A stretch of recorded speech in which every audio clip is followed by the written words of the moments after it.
Hello and welcome to Oran Park and the Grand Prix circuit for an end of season Enduro for the 94 Australian Manufacturers Championship. We're rebirthing an event that was a regular piece of Australian touring car racing in the 1980s, the Oran Park Enduro, usually held over 250 kilometres, or the last event in 1989 was held over 300, but I've decided to recreate it for 1994 for a little end of season Enduro, and I've put together a bit of a grid which I think would have been representative had the race happened at the end of the year.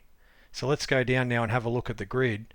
And on pole position, car number 25, Tony Longhurst in the Benson & Hedges BMW, joined by teammate Paul Morris in the Diet Coke BMW on the front row. Both of their BMWs are sporting the latest upgrades seen in the British Touring Car Championship throughout the latter part of 1994. Peter McKay is from position 3 in the Technophone Mercedes, joined by John Blanchard in the BMW M3. Peter Dillman out of position number 5. He's joined on row 3 by Greg Murphy in the first of the front-wheel drive cars, the Oryx Toyota Carina. Phil Ward a little way down the order in 7th alongside Mark Adderton. James Kay out of position number 9, and from 10 John Cotter in the second of the Clark BMWs. We're out of position number 11, Russ Dugman, the number 9 Peugeot 405, and we're joined on row 6 by Steve Hardman in the brand new Hyundai, which we'll talk about throughout the race. Ken Matthews from position 13 in the Peugeot, just in front of Steve Ellery in the Sierra. Phil Alexander from 15. Melinda Price out of position 16 in the Toyota, having her first run from the year for Inspired Racing. Peter Hills back in 17th in the Sierra. Alongside him, Dennis Rogers in the first of the Toyota Sprinters. And at the tail of the field in this 19-car grid, Bob Holden in the second of the Toyota Sprinters. So that's the lineup.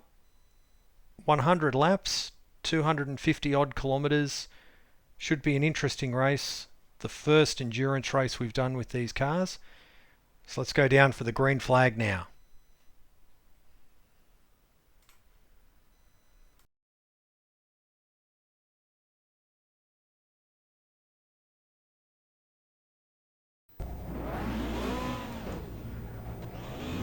Bring the revs up. Lights are on. We're away for 100 laps of Oran Park, the Grand Prix circuit, the 1994 Oran Park 250 Enduro. Steve Hardman in the new Hyundai has got a run. Steve Ellery's also got a run on us as we come down to turn 1. It's a long race. We'll just take it quite easy. Inside of Ellery. Cars have been balked up. We'll see if we can make a couple of spots. We can. Dillman's a bit slow. We'll get into this corner. Dillman's out wide. Well, he comes across to the front of us.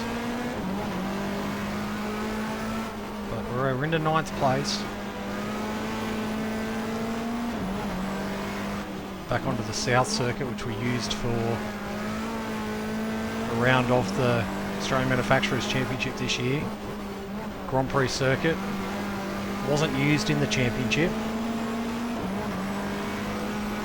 Over the dog leg. Back to second gear for Recaro corner. Out a little bit wide. So 1 lap down, 99 to go.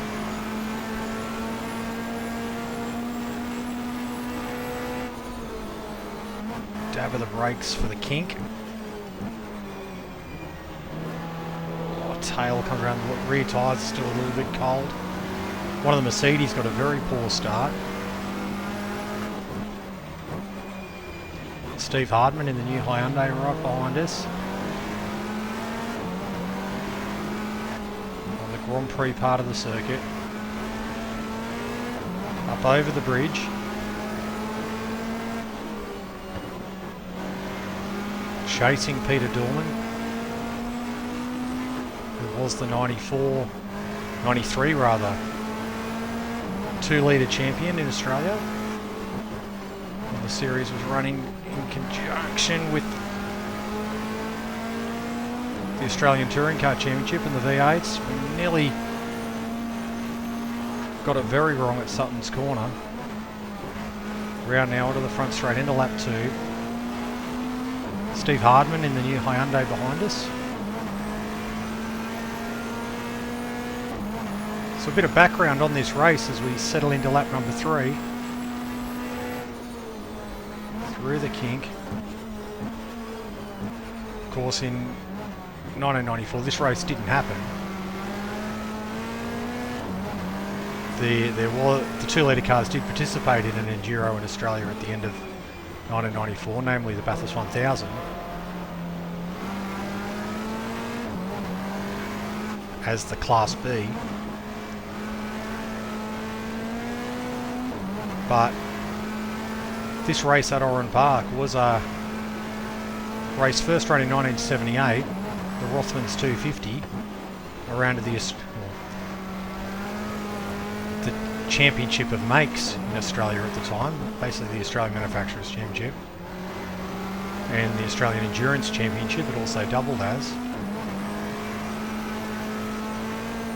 Ironically, the 1978 Rothmans 250 at Oran Park came just a couple of months after the Rothmans 500 kilometre race for touring cars at Oran Park, both on the Grand Prix circuit. Obviously 500 kilometres wasn't enough, they wanted to come back a couple of months later and do it again.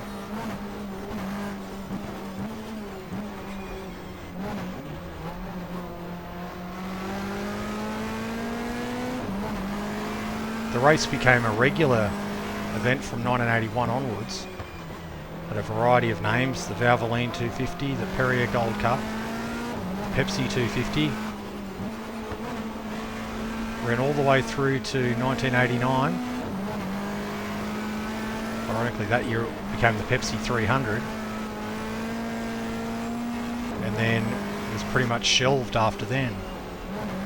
So in our little world, we've brought it back as a bit of an end-of-season 2-litre Enduro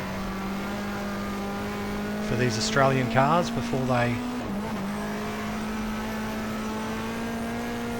get set for 1995. Just thought it was a good little event to do in our little universe. Steve Hardman in the Hyundai is running behind us in the race. He would debut the car with Jeff Full in the 94 Bathurst 1000. But if this race had taken place in 1994, there's a good chance he probably would have debuted it here. Colin Bond developed that car during 94.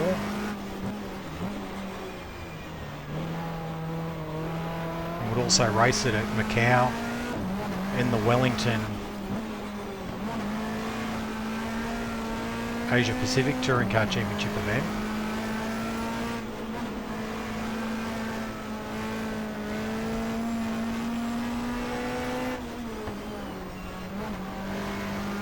Settling down into a bit of a rhythm early on.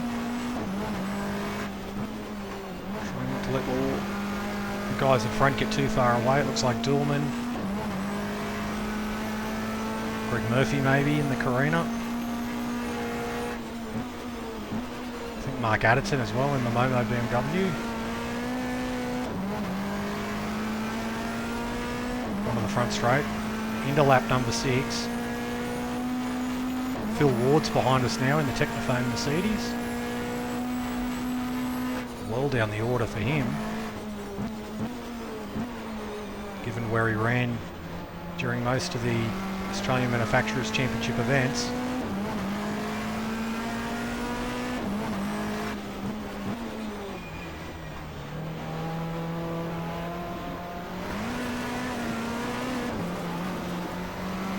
That wasn't good. We're on the part of the circuit where, as you can see, we're about now. It loops back over itself, over the bridge. And we're back onto the south circuit that we used for the Australian Manufacturers Championship round. The Oran Park Grand Prix circuit was extended to include the bridge part for the 1974 Australian Grand Prix.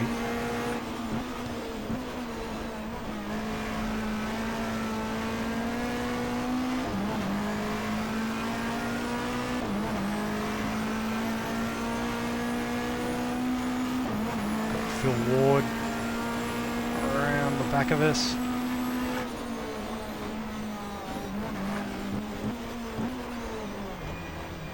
And we've outbroken ourselves. Ward goes through. When the track was originally open, the extension in 74, it kept going right, and there was the left, and then it rejoined back here. This straight bit wasn't a part of the circuit. That didn't come until 1984. It was first used, ironically, for the 1984 Valvoline 250 Touring Car Enduro.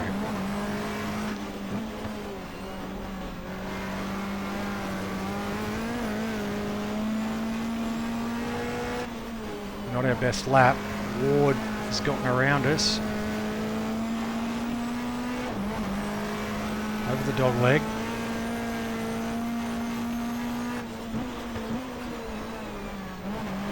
It's like John Cotter, I think, behind us.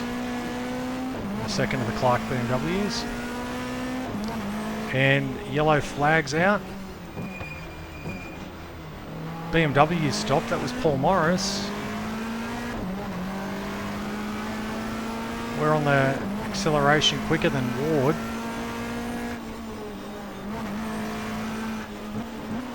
Wow, so that looks like Morris is out after only 7 laps. One of the 2 pre-race favourites. That could throw the race wide open.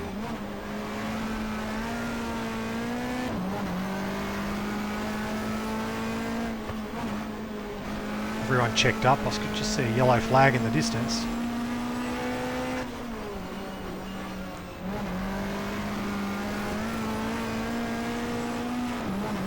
We managed to get back on the gas a bit sooner than Phil Ward did. Up to the dog leg.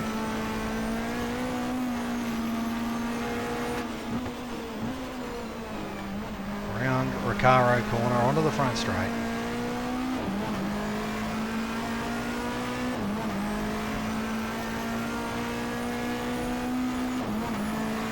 Ward in the Mercedes right behind us.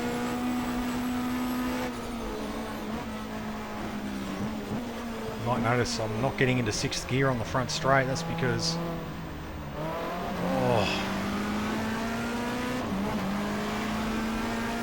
as I've struggled with all year, this Peugeot is a little bit nervous in the rear end.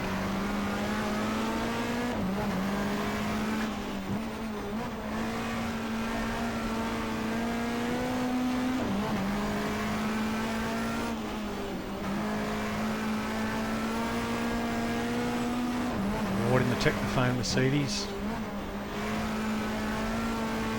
Also ran a V8 during 1994 and drove that at Bathurst. He left the Mercedes to Peter McKay and Jamie Miller.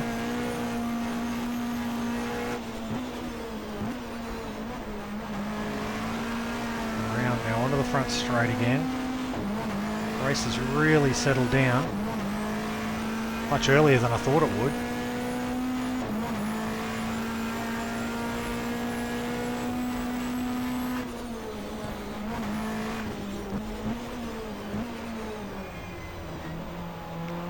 It's a bit better. If we can stay with Ward, we might be able to pull us up to some of the cars ahead.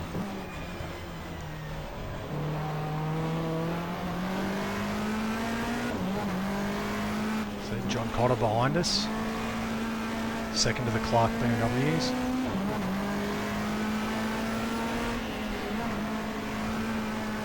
Cotter and John Dillman were destined to leave 2 Litre Racing in Australia at the end of 94 and move over to the Australian Touring Car Championship with a V8 Holden Commodore.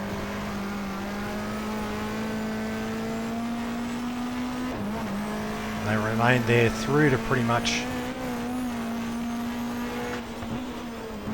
the end of the decade.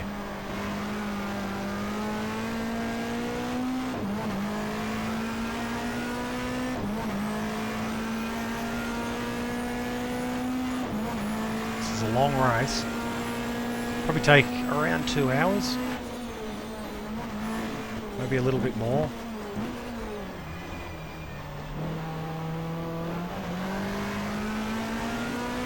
Looking at one pit stop.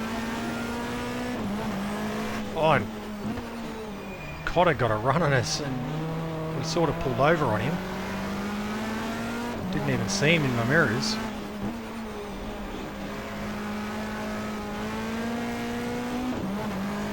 Planning on a one-stop race. Maybe get through to about lap 60. Traditionally this was a one-stop race generally. For the winners anyway.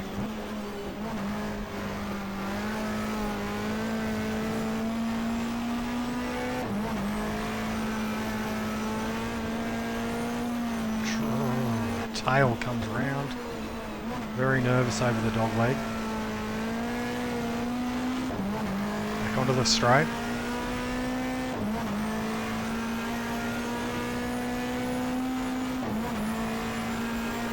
"11 laps in the bank."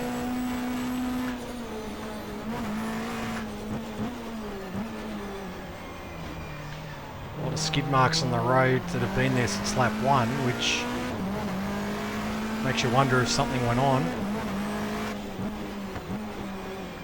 The yellow flag did come out.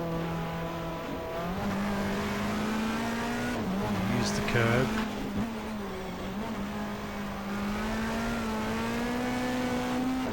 Up to third gear over the Yokohama Bridge.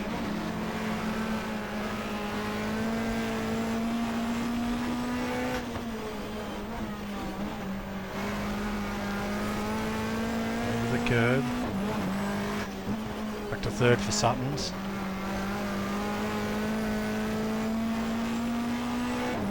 Now over the dog leg.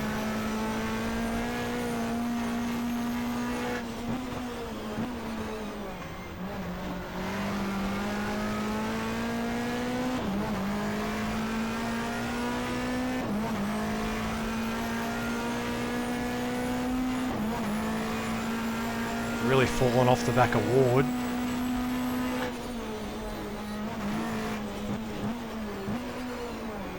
I really thought we'd have a chance here actually, the way we went at the final round.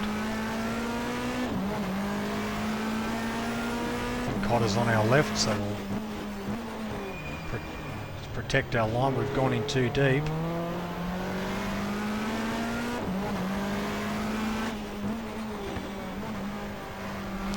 Cotter inside us. Can we not drag him up the hill? Cotter's ahead of us. Can we go around the outside? He's ahead. He's run a bit wide. We make a bit of time back. We're on the curb.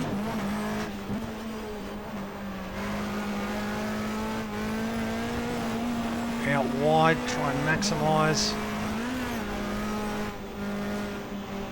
No, we've let it slip.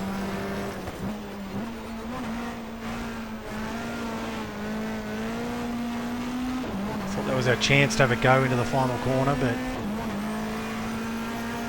a bit too hard, so we got a big gap back to 11th place.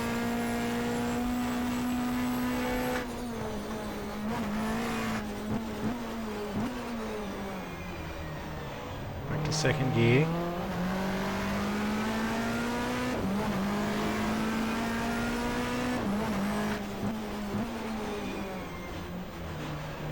Past on the left is, or was, Sydney Karting Club.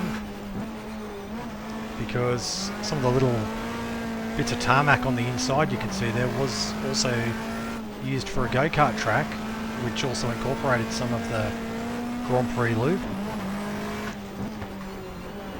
So, go wide, did what Cotter did last lap. So if you raced your go-kart at Oran Park, you actually drove on some of the real racing circuit, and it hosted over the years. Many stars hosted World Championship events.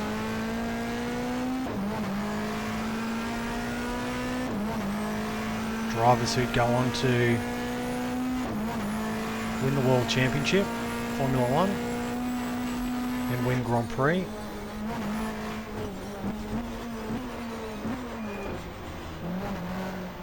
Down one gear too many there.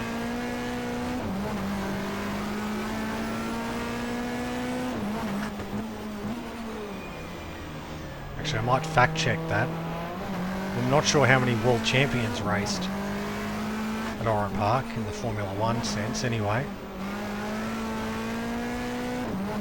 The likes of Jarno Trulli did though.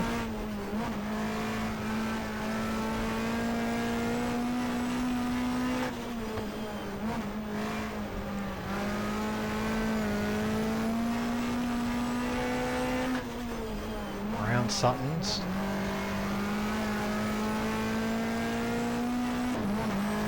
Over the dog leg.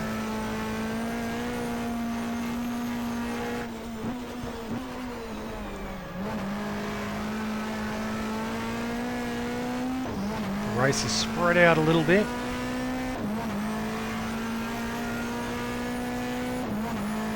Four seconds behind rather, John Cotter. 15 seconds ahead of our nearest rival, which was possibly Steve Hardman, or at least it was earlier in the race. Looks like a bit of lappery going on up here.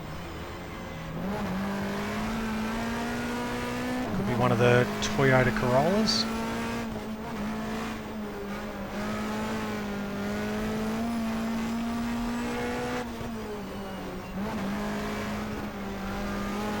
Really cut the corner there. And we've headbutted Dennis Rogers, who'd been tapped into a spin by John Cotter. We had nowhere to go. And that, I don't think's done any damage to us. It's given us a bit of a bruised nose, but I think Dennis Rogers got going again. I was about to launch into a story about those Corollas. Obviously they weren't in the Australian Manufacturers Championship that we did, but in 1994 there were Toyota Sprinters. But they weren't included in the FRM Touring Cars mod. And this is where I have to thank iKeys Racing, who done a great video not too long ago on how to mix and match cars from different mods into the one race. And I was able to get the Corollas from the Touring Car Legends GTR2 patch. Obviously it was originally developed for R-Factor 1, and at some point it was patched across to GTR2, and I was able to get the Corollas in for this event. So a bit of a thanks to iKeys Racing for putting that video together and giving me some ideas, which I'm using as a little bit of a teaser for you all, for a hint for an event in not too long.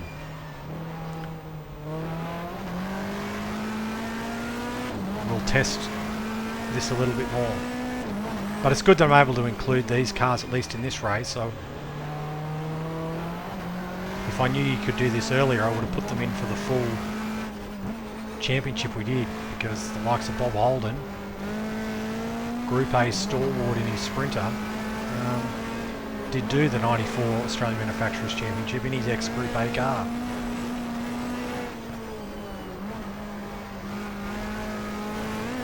On the curb. We're closing up on Bob Holden now. See if we can get around him cleaner this time. this Corolla cleaner anyway.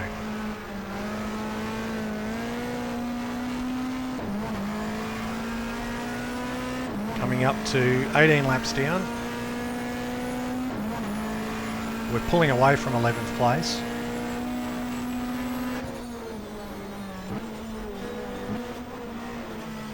Got the inside of Holden. He gives us room. Through.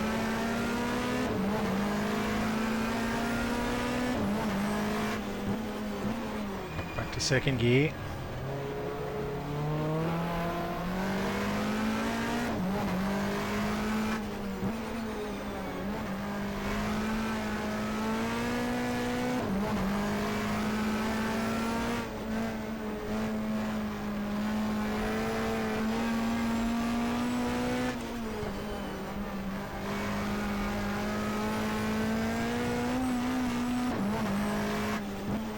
Those sprinters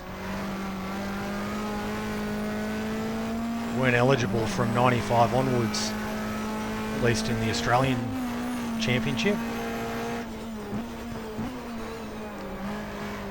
So this was sort of their final fling.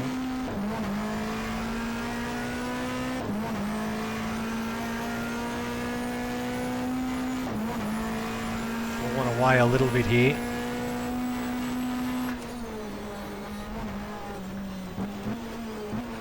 Back to second gear.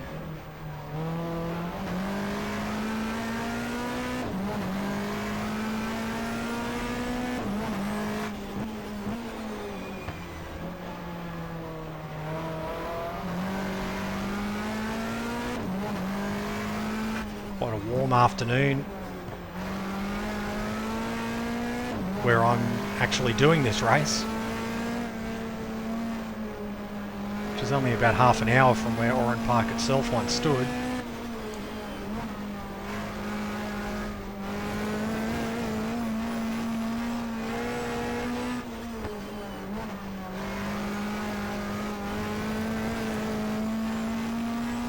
Common misconception is that Oran Park closed at the end of 2008 after the last V8 supercar race there, but went on for another almost 18 months, all through 2009, and there were even still track days there in 2010 as urban sprawl encroached, particularly from the direction now just behind us. And if you drive past Oran Park now, where the track was, you really couldn't even tell it was anything other than a housing area.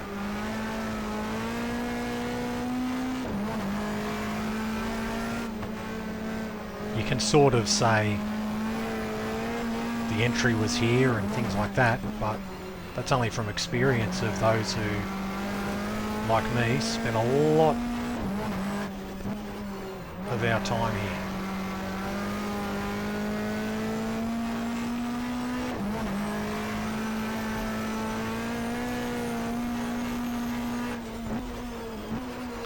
Personally, my last trip to Oran Park was in 2009 for a historic race meeting where, amongst other things, we'll come back to that. We've got a car across the road up here. Steve Hardman's Hyundai.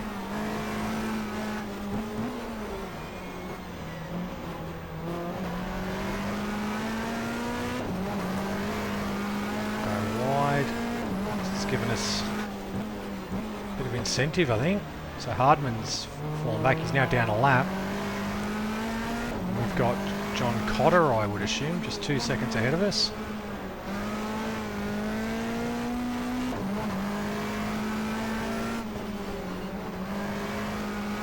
Around we go.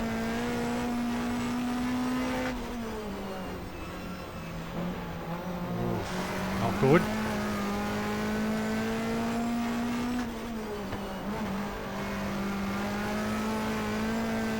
Maybe it's a Carina up ahead, either Kay or Murphy. As I was saying, the last The time I was here was a historic meeting in 2009. Group A touring cars like a Schnitzer BMW were there. Formula 5000 single-seaters were also here, and they sort of let you go anywhere that day. I was able to stand right on the fence about here, and you'd have, as I said, Schnitzer BMW, M3, Matic Formula 5000, cars like that coming past right next to you. It was awesome. So it was a good memory to finish on. My first time to Oran Park was 1988. For that year's round of the Australian Touring Car Championship.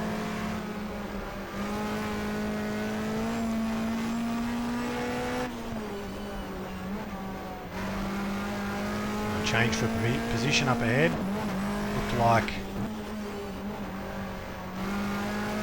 Cotter got around the Carina.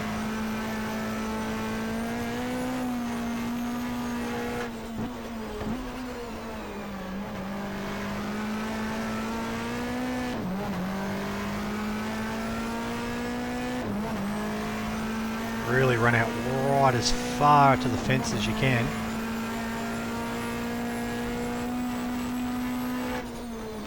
Dab the brakes, get through the kink. Understeer horribly wide.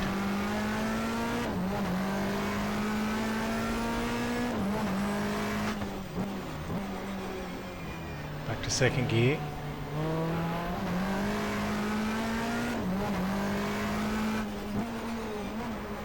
I wonder if that Carina's got a problem, because it seems to be coming back to us.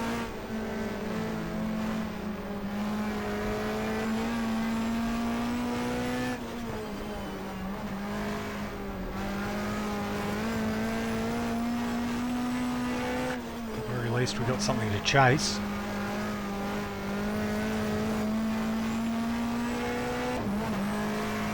Fourth gear as we go over the dog leg.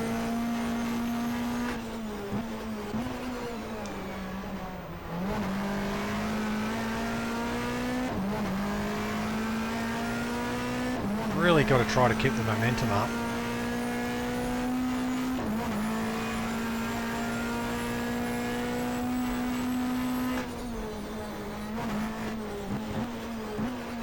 Second gear.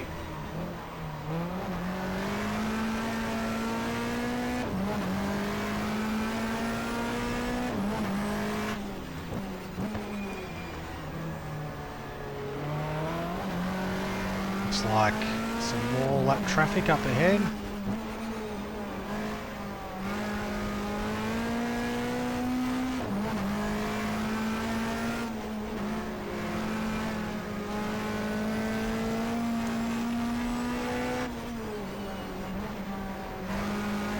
Price in the Inspired Racing Corolla. Looks like up ahead.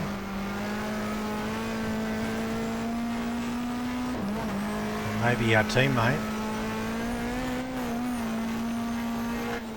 the other Phoenix Peugeot. Looks like Kay's having a bit of trouble with Melinda Price. The Melinda Price car and the Hardman Hyundai I've included because they raced at Bathurst, and you can believe they might have used this as their Bathurst warm-up had the race existed.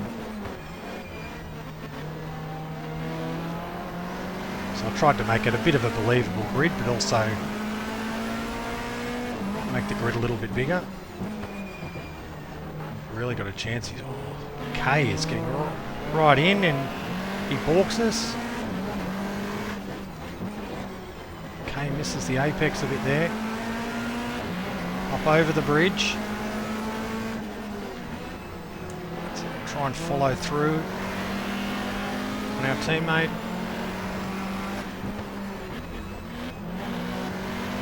So trying to make the most of the lap traffic.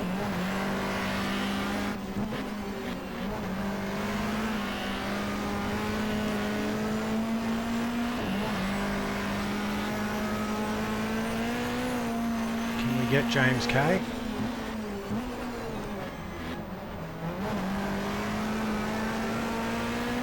We're going to end lap 26. So we're past quarter distance. In position 10. Expected a little bit better if I'm honest. Thought we'd be able to move forward after qualifying 11th, but we haven't been able to.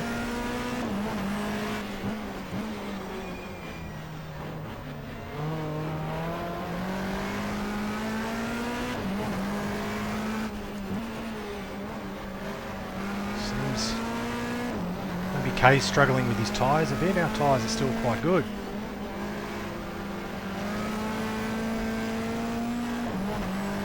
Always the worry on front wheel drive cars, especially around a track like this where you're turning a lot,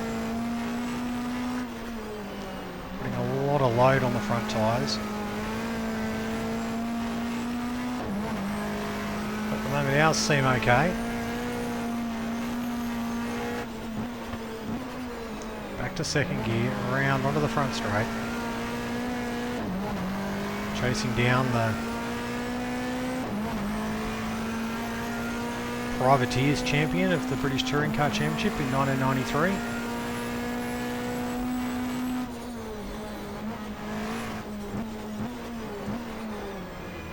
James Kay did it driving a Park Lane entered Toyota in 93. Park Lane Racing was operated by a man nowadays well known to Australians, but not necessarily back then, Roland Dane. Went on to co-found Triple Eight, which had some success in England and then a lot more in Australia. Oh, and Kay's into the back of Dennis Rogers. We've had a BMW pull over.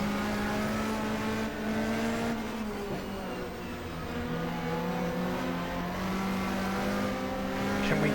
Oh, the Toyota's in our way. It's Dennis Rogers again. We may have done enough to try and lever our way through. We'll use his door. And we're ahead of James Kay, so with the BMW pulling off, we've now made 2 spots in a lap.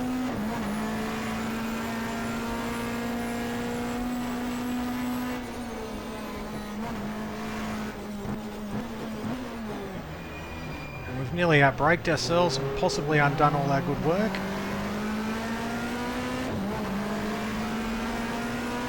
Kay's on our left, but we'll be okay. We'll hold it. As long as Kay doesn't cut back.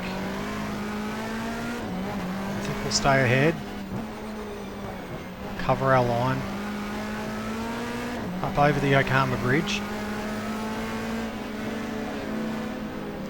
So one of the BMWs has pulled off, and that has left us 13 seconds now behind 7th place.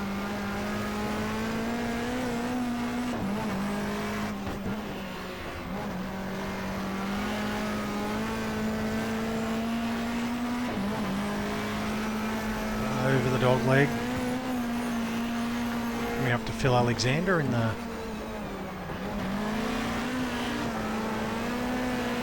Peugeot. We'll round him up across the line.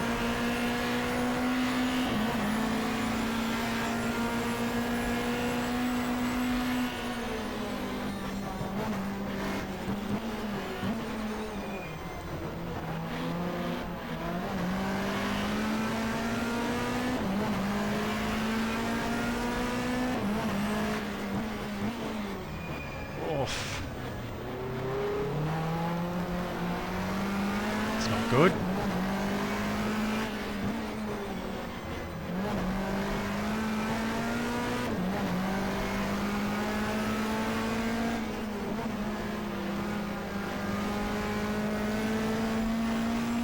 Okay, right behind us.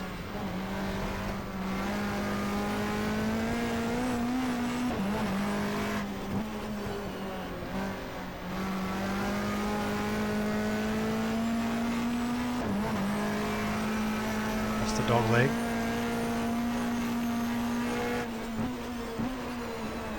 And one of the best spectator places that there was in Australian motorsport. Watching the cars fly down into the hill. And it looks like Kay's ducked off to the pits, which is awfully early. I wonder if he's got a problem.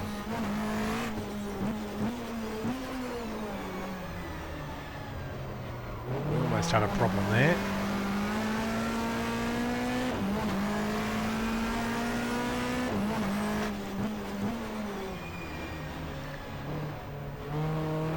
So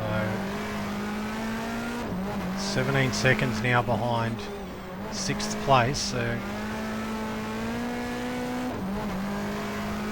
perhaps another retirement. Around.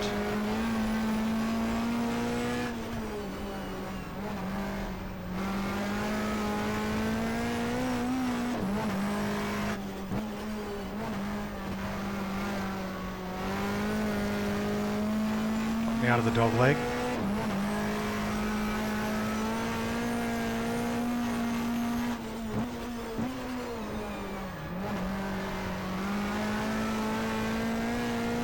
Around onto the front straight. Approaching 1/3 distance.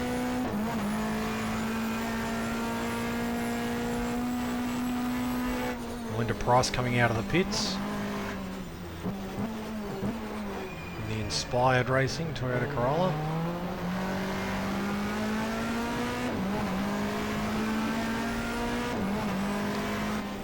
Inside into turn 3.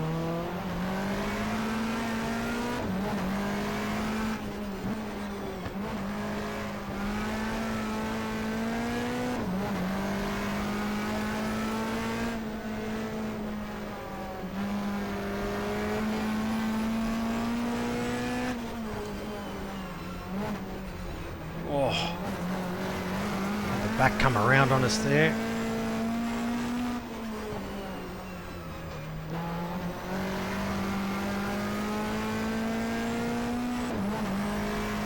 A little bit of mind lapse.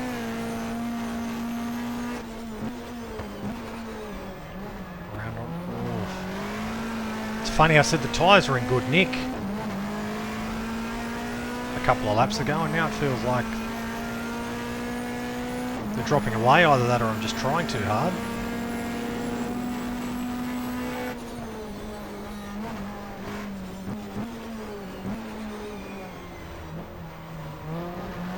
Through turn 1.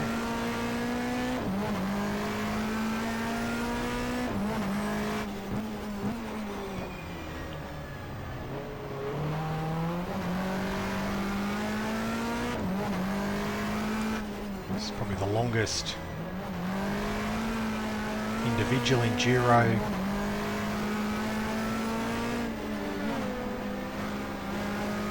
you'll find a lot of them in this time. Anything over sort of 250Ks were 2 driver events, depending on the organisers, I guess, of course, but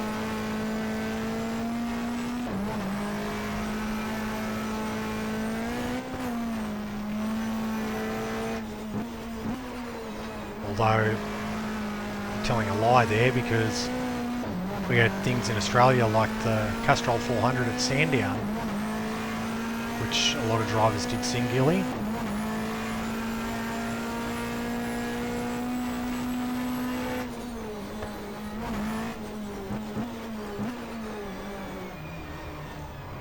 Oh, really didn't want to turn in.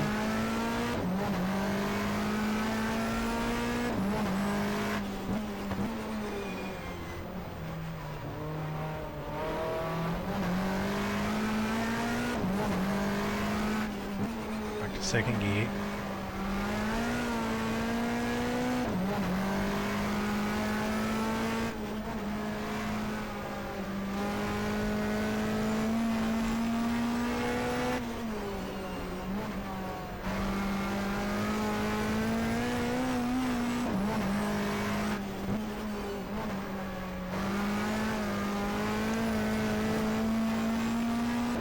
wasn't too bad through that corner actually.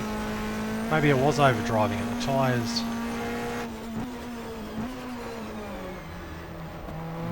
although there it's a bit hard to get them into the corner.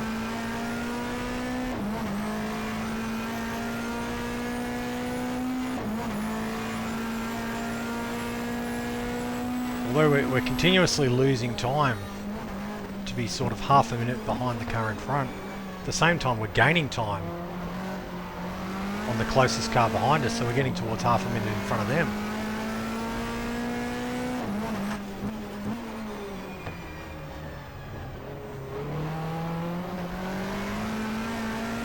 Bit of mice must have got into the machinery, I think, because it seems like we've got a few cars drop out.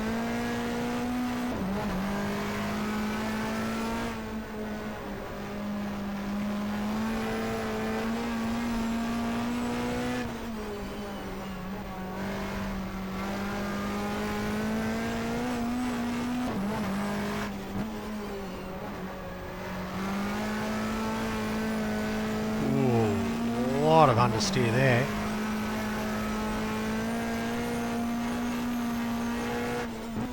Back to second gear. Final corner.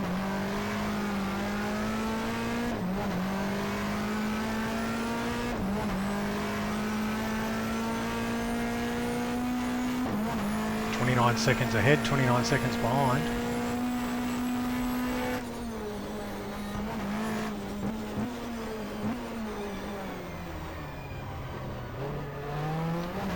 Sun getting a bit lower, is it?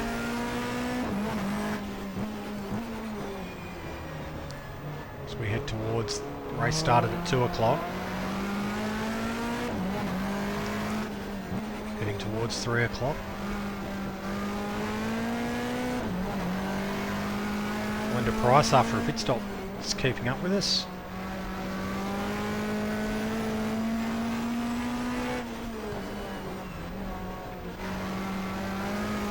Theoretically, we've got another 20 laps before we can do a pit stop. In terms of fuel, but oof, mounted across the curb.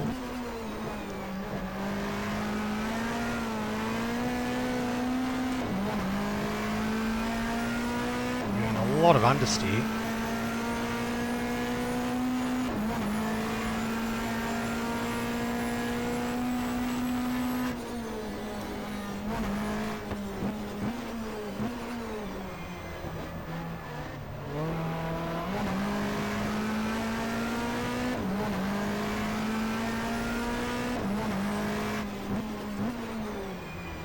Price, of course, behind us, should go on to move into V8s with the Castrol Cougars, as they were called, run under Larry Birkins. Don't know if you get away with calling them Castrol Cougars these days, but that's what she was in 97 and 98, a Castrol Cougar.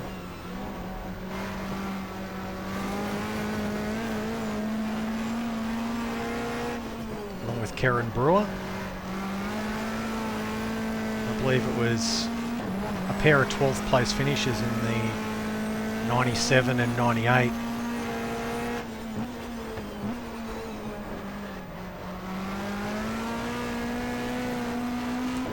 Australian 1000 Classics at Bathurst.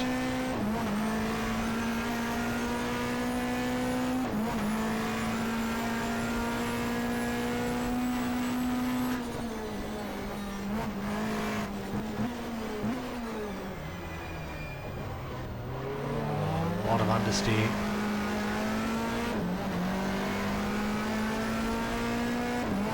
Maybe it'd be worth a pit stop. Oof. That's hopeless.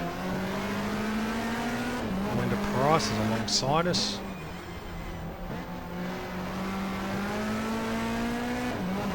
Get back up the inside. Yes, we can. I think because technically we're a lap ahead, so it sort of let us go.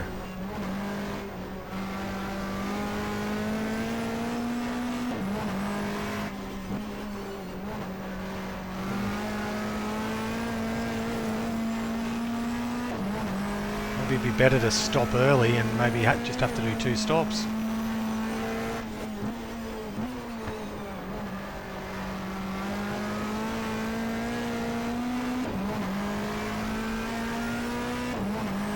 Into lap 39.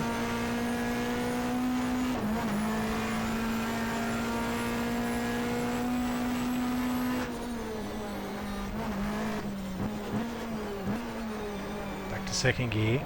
Oh, we got a bit of a hit there.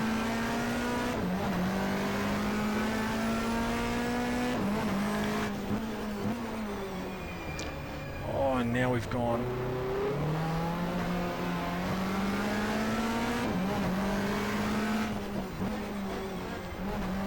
Price up the inside again. We're not turning right here. Over and under again. I think the tyres have gone.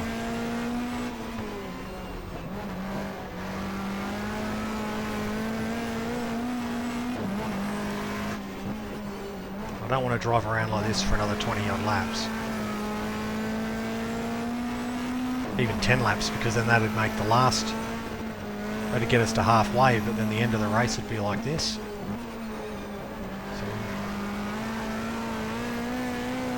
May have to do 2 stops, which is going to cost us a lot of time because theoretically the other cars will.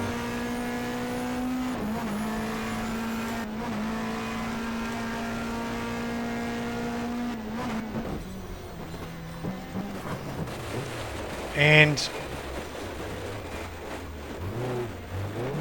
I hit the wrong button there.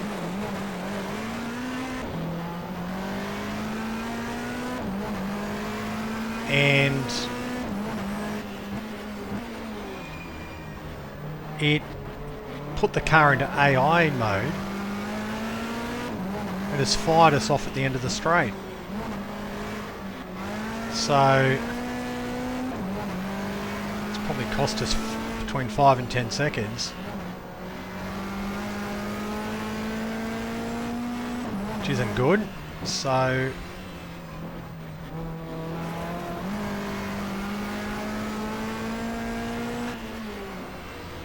I meant to press the pit request button, so I will do that then. So we'll now have to go 1 lap longer, and I'm understeering everywhere here.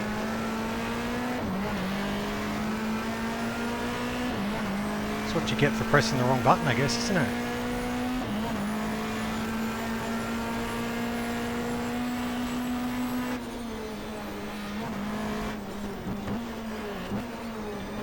Oh, that was an annoying error.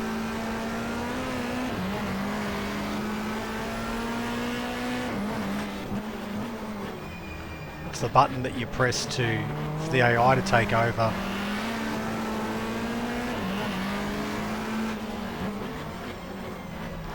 Oh, that's cost us a lot of time because now we're only 13 seconds now in front of Alexander goes. So the AI cars seem to pass you, the ones that are a lap down, and then immediately they'll get a blue flag and then want to let you back past. So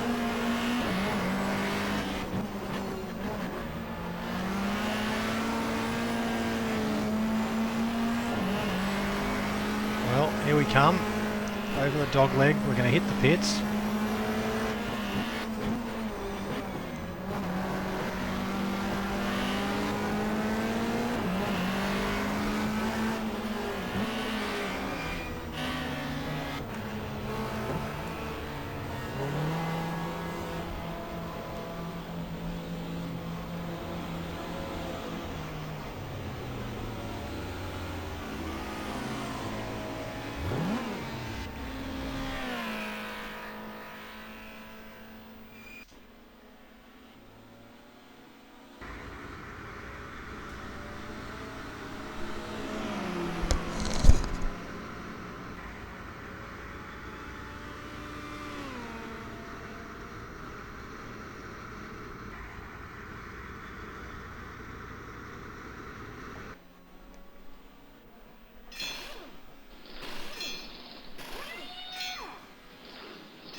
Having a quick drink while the pit stop's going on.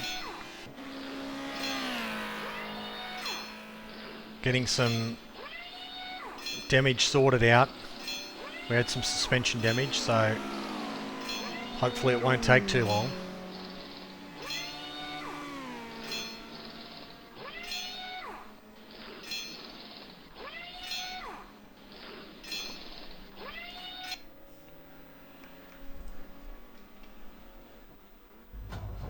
Car starts back up. Out we go.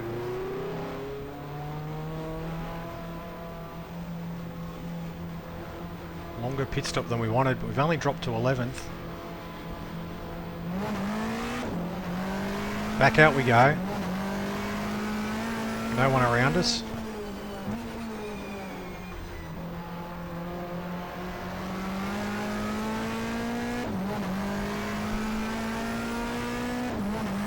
And that there is my first endurance racing pit stop in GTR2. Bit of an experience working out what to do, but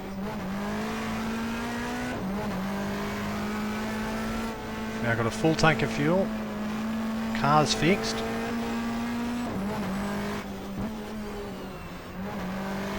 We did of course have a pit stop at the Winton Australian Manufacturers Championship round, but that was just a tyre change mid-race. That wasn't a refueling Enduro sort of planned pit stop. Oof. Tyre's still a bit cold. So we're down to 11th. 1 minute off the car ahead.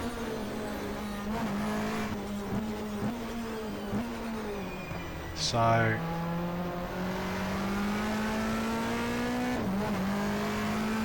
I would assume that's just the way strategy's working out, but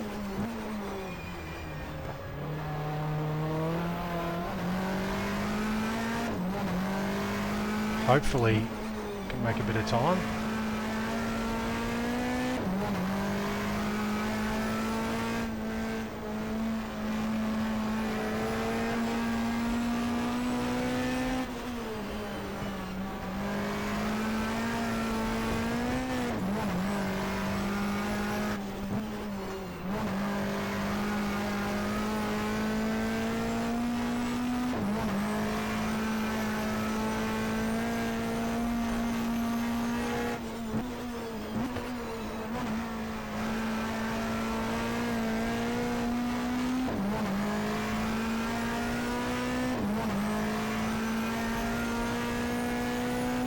Where we can hopefully make the Peugeot dance a bit. It's become a two-stop race now.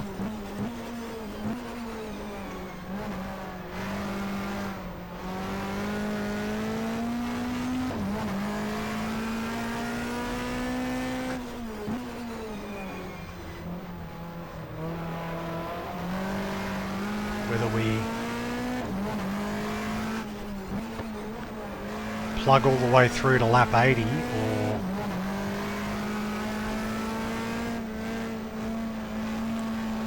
maybe do a pair of 30 lap stints.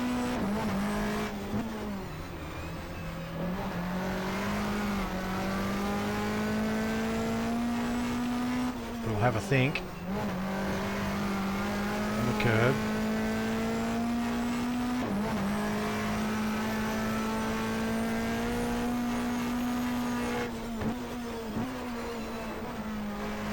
Oof.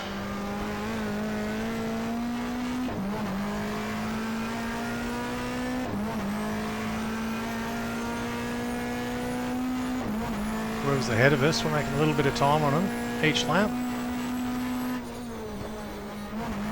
One doesn't know, of course, how far into their stint they are, so they could be in a bit of tyre trouble.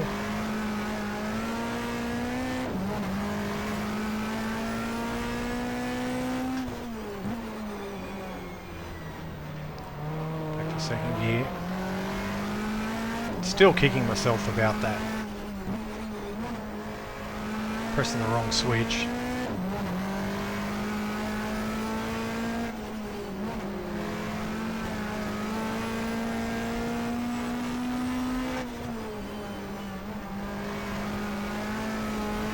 Not that it's hurt us a lot, but it's just embarrassing more than anything.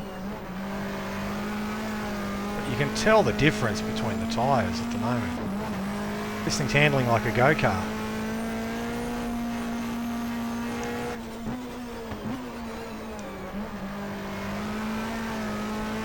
Onto the front straight.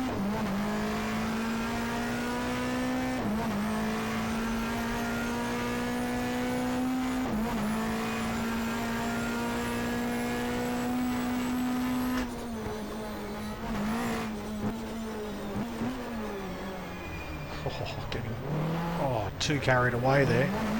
Oh.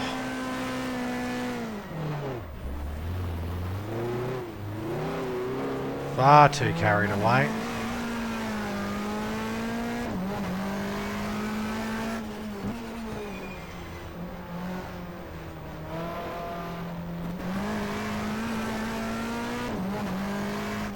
So, bit of work to do again. We've lost probably 7 seconds there.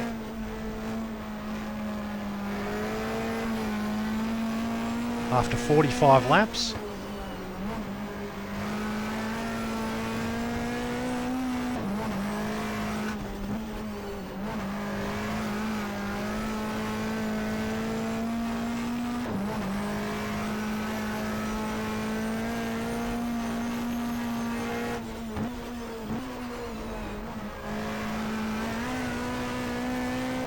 Sort of on our own at the moment. There can't see any cars anywhere near us.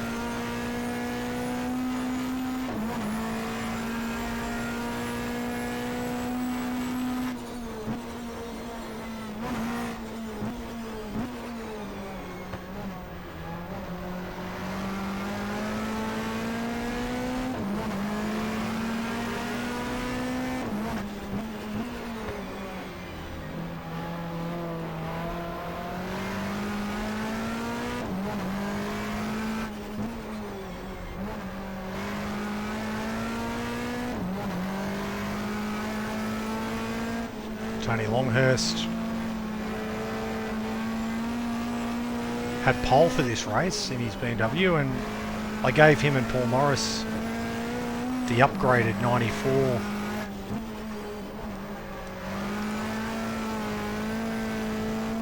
mid 94 spec aero kits for this race because that's what they had at Bathurst, and I'd have assumed that once again if this race had taken place, Steve Hardman out of the race in the fence at the final corner. If this race had really happened, given they ran the kits at Bathurst, I'd assume they'd have run them here. Plus, mate, gives the race a slightly different look to all the other AMC rounds.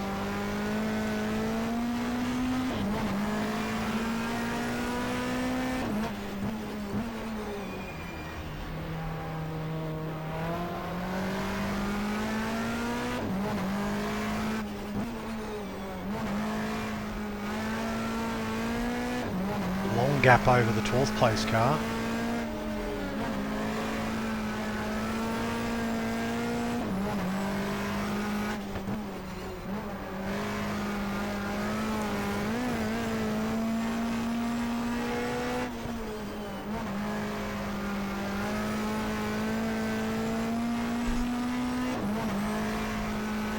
Over the dog leg.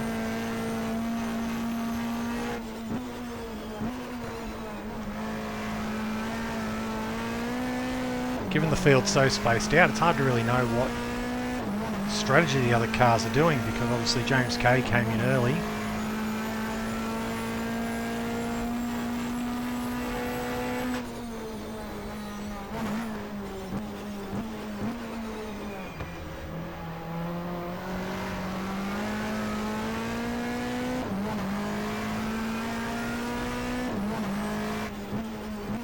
Back to second gear. Ease it around.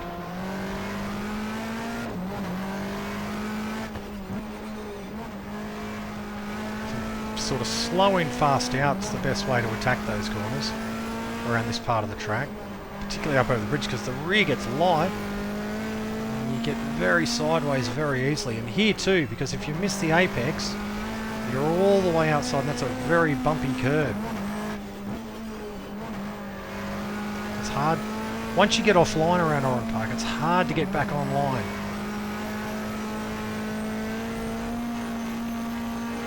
It was really a driver's circuit as much as a spectator's circuit, because the spectators loved it because they could see they could see so much of the track, and also it wasn't flat.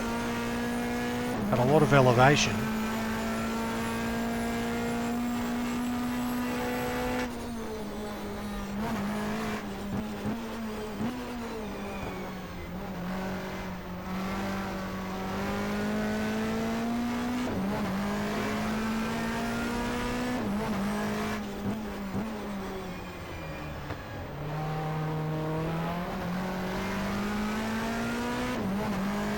Trying to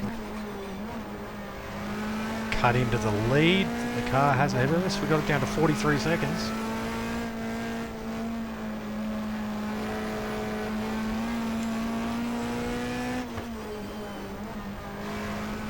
Oof.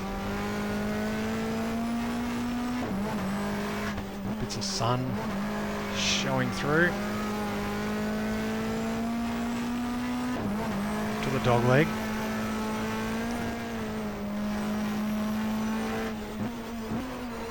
Wall waiting for anyone on the outside.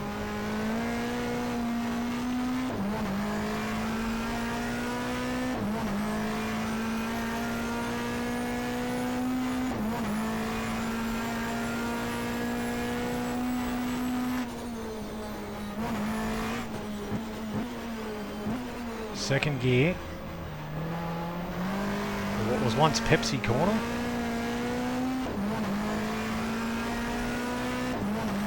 All of the corners had a few names over the years.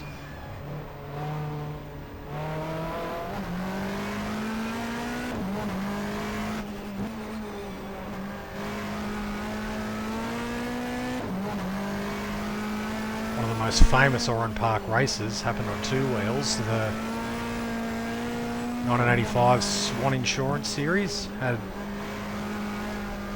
the second round here at Oran Park. And in the wet opening race, it was a dogfight between Wayne Gardner, who at that stage had only done 1 year on the end of '85. He'd ridden a Rothmans Honda Britain bike in the 500cc World Championship, but he came home to do the Swan Series on the NSR V4.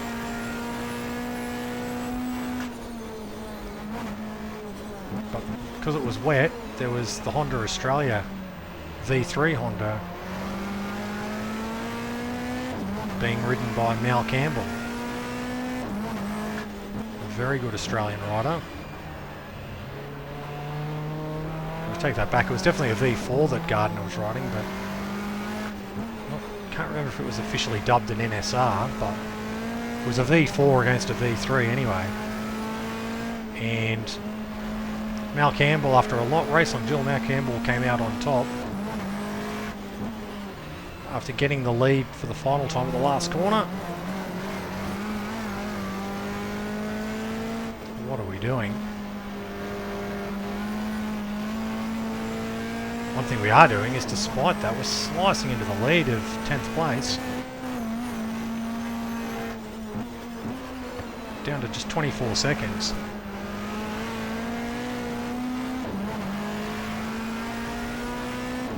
Interesting to see who it is. It's obviously not either of these two Peugeots ahead of us.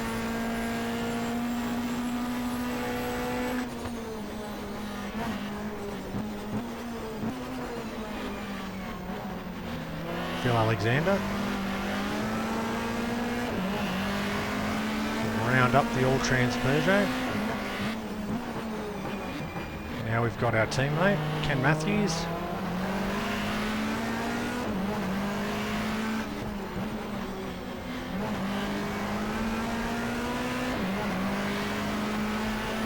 We're wrapping these guys up way too easily. Oof. Sorry, Ken. We're in a hurry.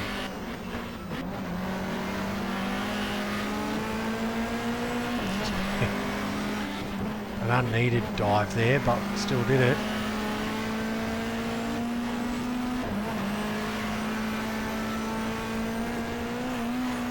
Oh, having a go.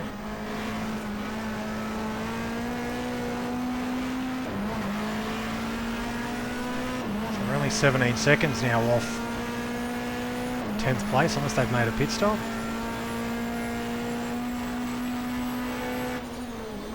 Maybe we're just pressing on at this time of the race when the AI cars aren't. It's like Bob Holden up ahead of us now. I think Steve Ellery in the Shellgrave Sierra. No, it's Dennis Rogers.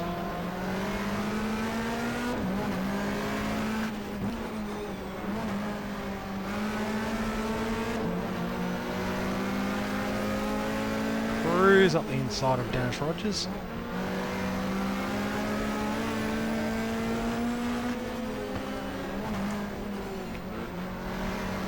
I think it's Ellery ahead of us now in the Shellgrave Sierra, who we had a few dices with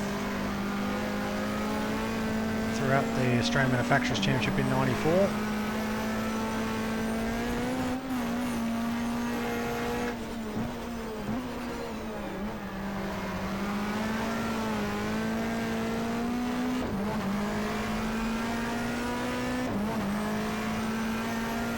Across the line, 54 laps down, so past halfway.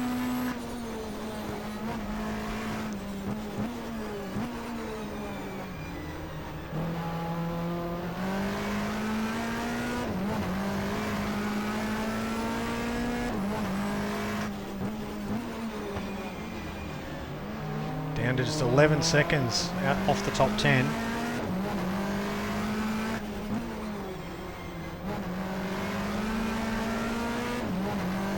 Up to the Shellgrave Sierra, ex-Glen Seaton car. One of the Peter Jackson Group A Sierras.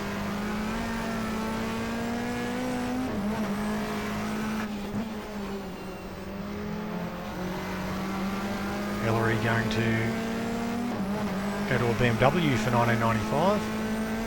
In fact, the ex-Tony Longhurst car. Second gear.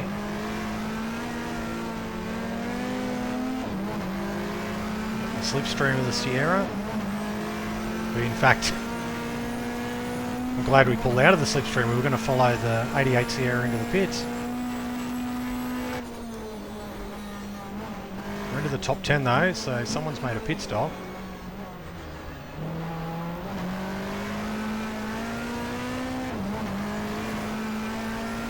Cars around, we can have a bit of a go here.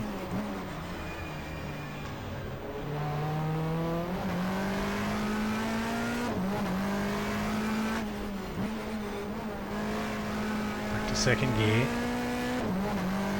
Over the bridge, Bob Holden ahead of us in the Toyota Sprinter, Corolla Sprinter. Then the newer model Corolla ahead of Melinda Price.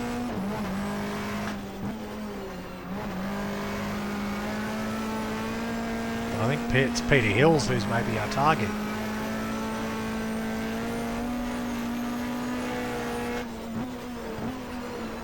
Back to second gear.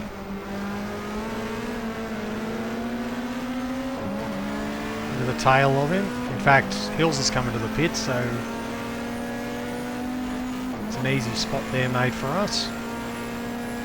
Into ninth. We're one lap now behind the 7th place car.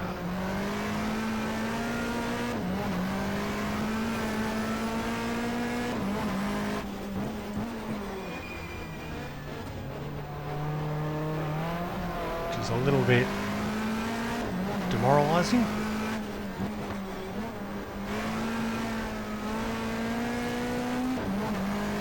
We have gotten up into 8th. So we overtook someone in the pits because it's not Hills who...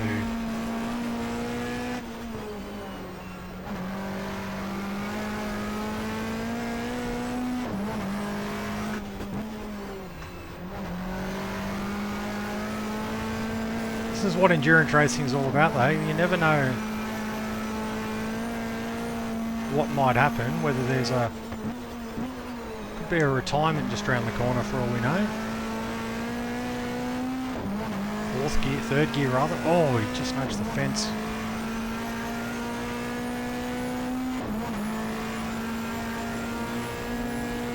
So, okay, so the car ahead of us was just in the pits.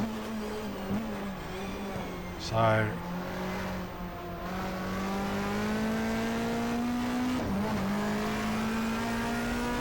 but then again, of course, we've still got to do another pit stop.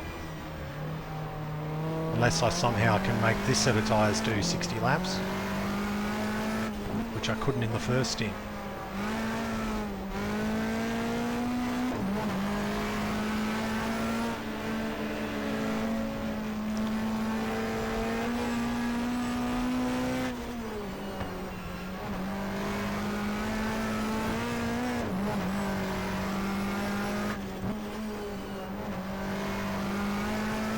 Amusing to see all the spectators inside the track and the wall, because there was nothing inside the track other than marshals.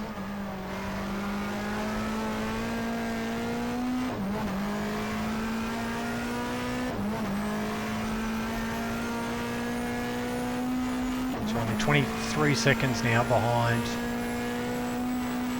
7th place.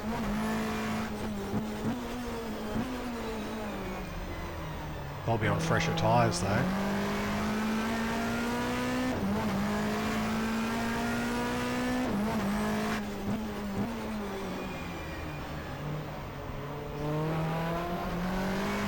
Given this a real lashing, I have to say, in this stint.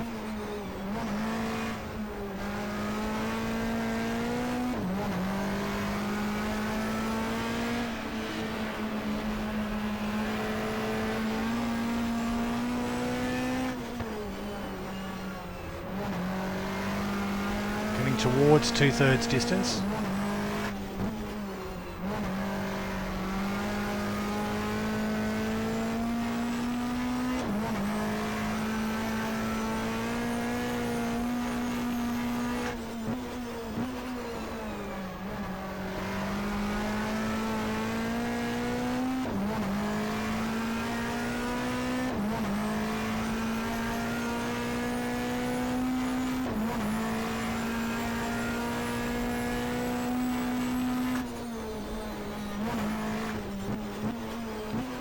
Second gear.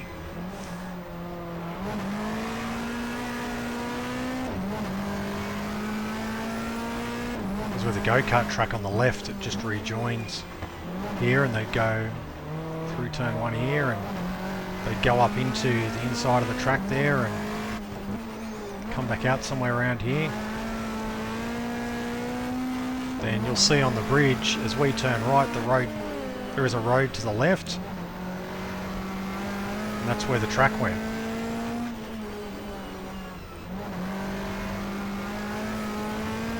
One of the tracks anyway, because there were multiple layouts.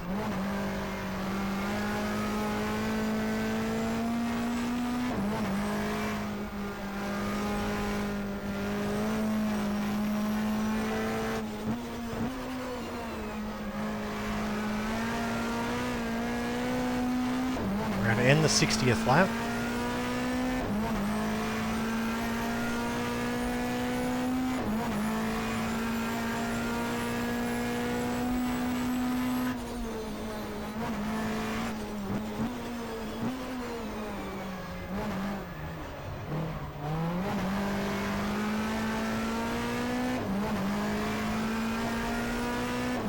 I think due to lappery, we've gotten the gap down to, well, we had it down to 18 odd seconds. It's now drifting back up to over 20.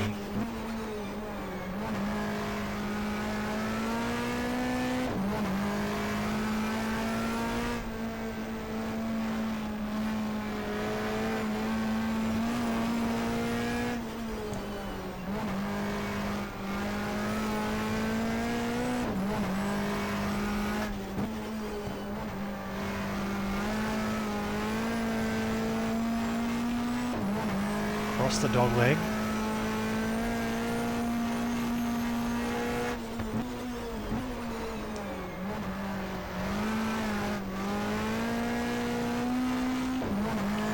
Struggled out of that corner. So we've done 20 laps now since the last pit stop. I have pushed it quite hard.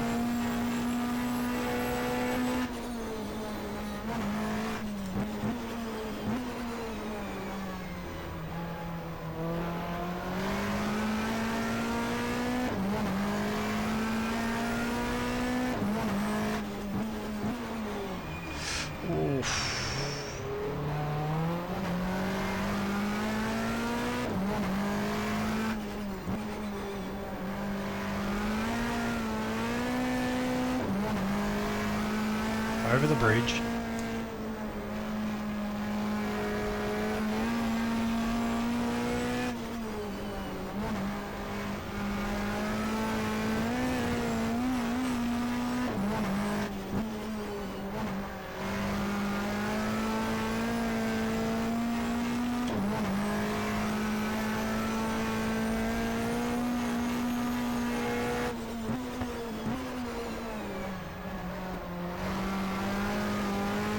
Onto the main straight, so we are falling back from 7th a bit, but seem to be just holding off 9th.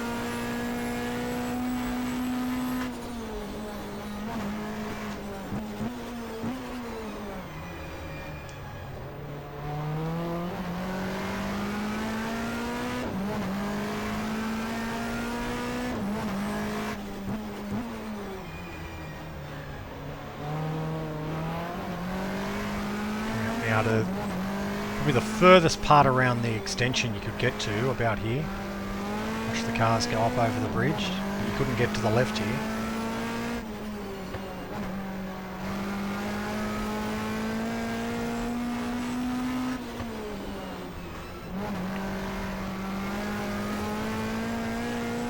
Down to Sutton's corner. Could get quite close here, especially on the exit. Right out there's the fans on the fence.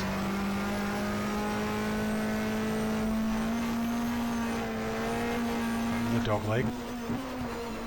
Second gear. And then just get on the power out of the corner.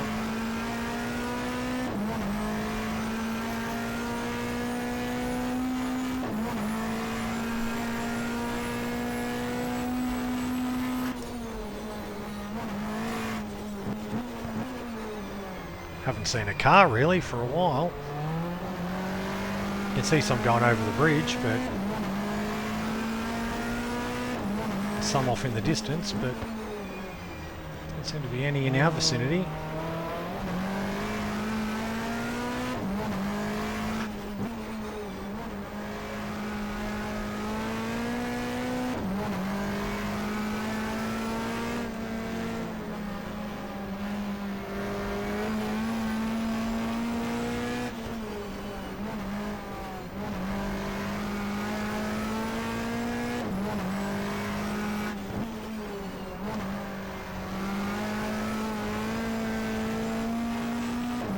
Sun's starting to go down a little bit.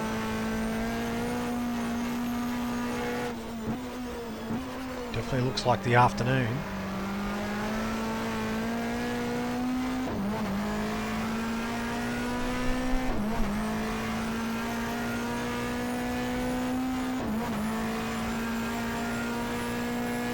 In fact, we made a little bit of ground that lap.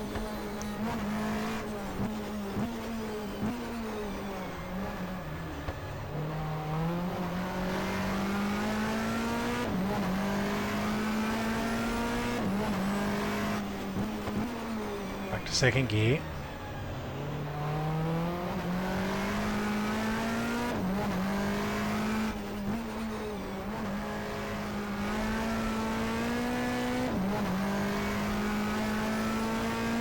Phoenix Motorsport team would run 2 cars towards the end of the 95 championship. They got some ex-British Touring Car Championship Peugeots.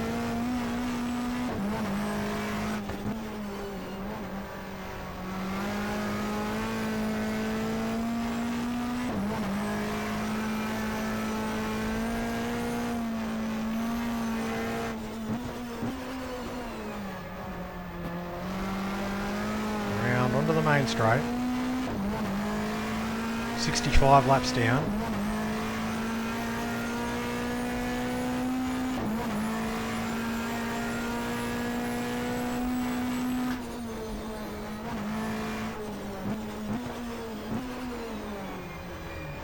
Ooh, just got the braking a little bit too late. Here, the aim here is you've got to try and get your front right up on the curve.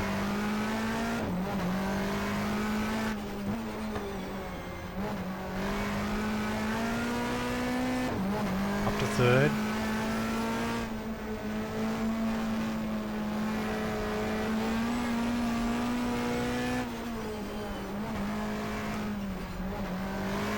Oof.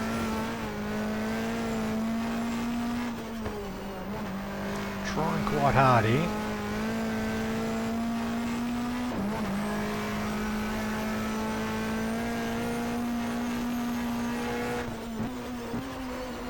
Down to Recaro corner.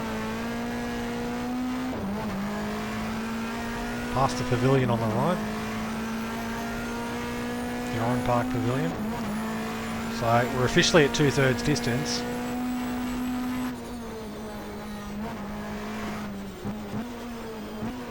Six laps down. I suppose technically at the 2/3 mark of this lap is when we'll be officially at the 2/3 race distance, but nominally lap 66.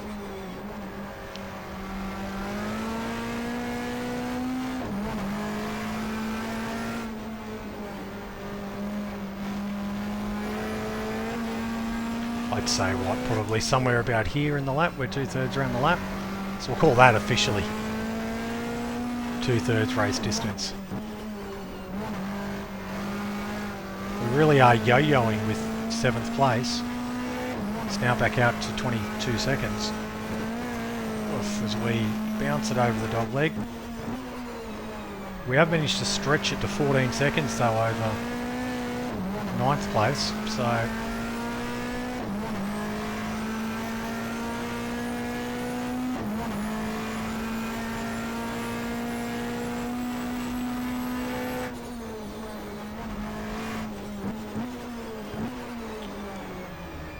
tyres aren't great, but they're okay. I'd say if we pick about lap 80 for the pit stop.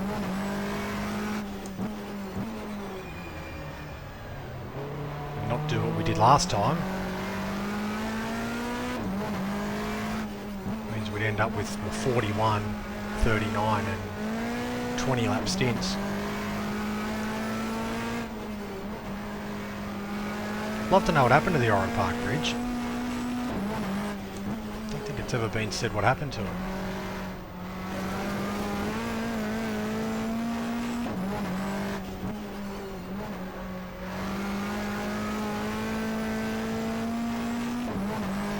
It's getting quite dark actually, isn't it?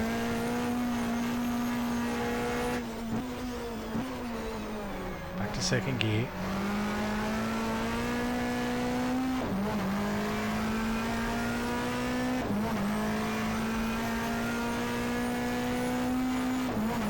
No cars around, we're just not seeing any action unfortunately for you guys watching, but I hope you're maybe just enjoying watching me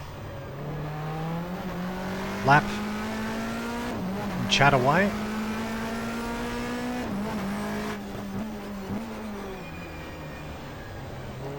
Sort of in no man's land, but that's what happens with races, isn't it? You just, some are great, some just turn into time trials.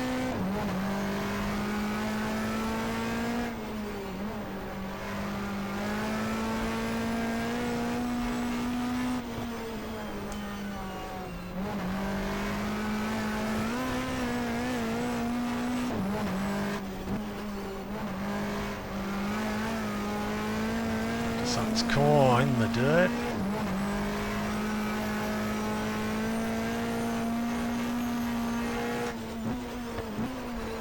Second gear.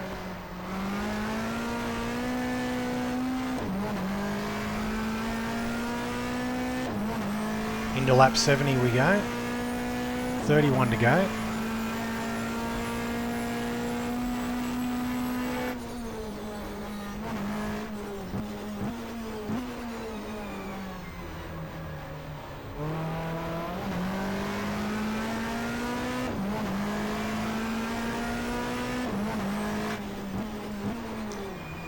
What a great track. It just makes you miss it even more. Driving so many laps of it here today.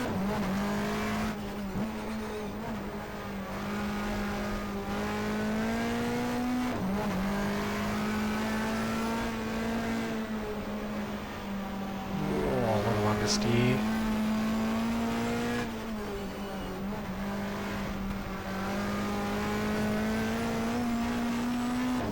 Bit of sun shooting right in at us. Bit of pinkiness getting to the sky as the car wouldn't turn.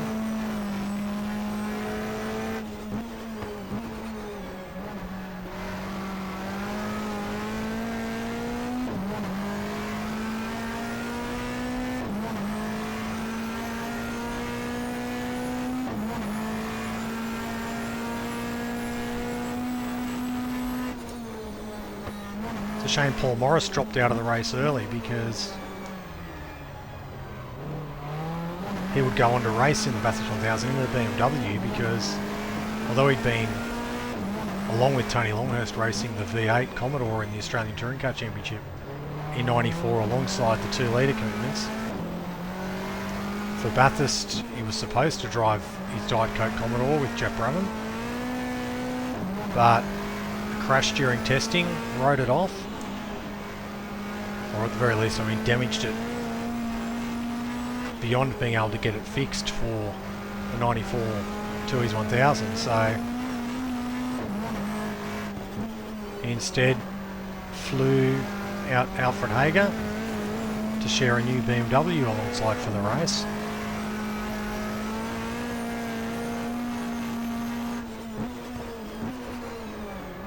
Won their class.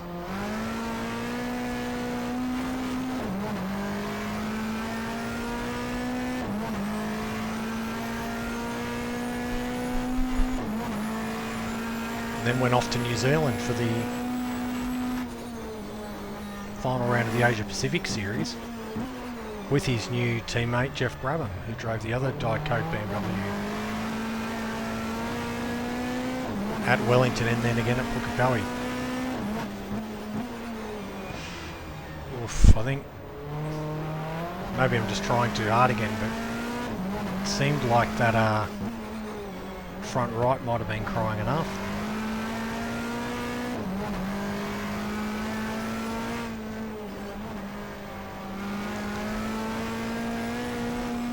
Still staying quite steady with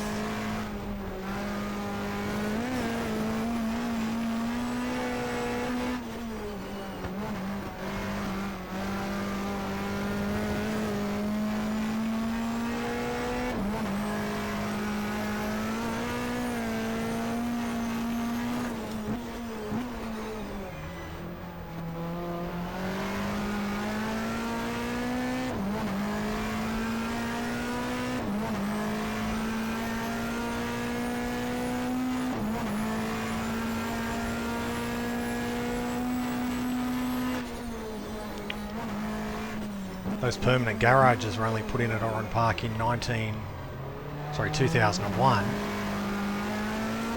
There were no permanent garages in the pits until then. Any pit stops during Enduros just took place during, just on the apron, and you had to carry your stuff up. Cars in between sessions, you just drove back through the pits and drove back to your transporter.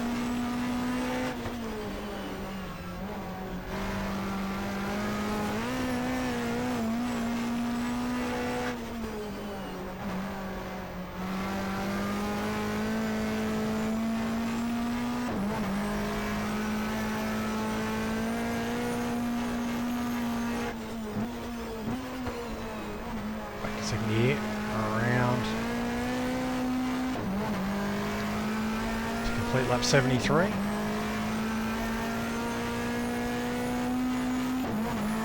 So the laps are getting ticked off one by one.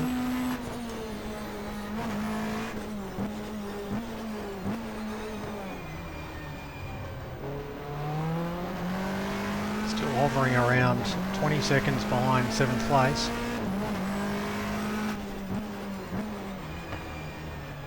Oof.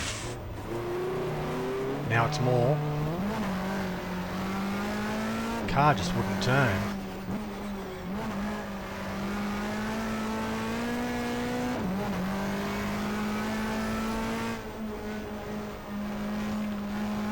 The pink evening sky. Even though, given the race started at 2, it wouldn't even be 4 o'clock yet. Which isn't when the sun sets in Western Sydney, even in winter. You're still maybe not long after 5 o'clock, but certainly not 4 o'clock.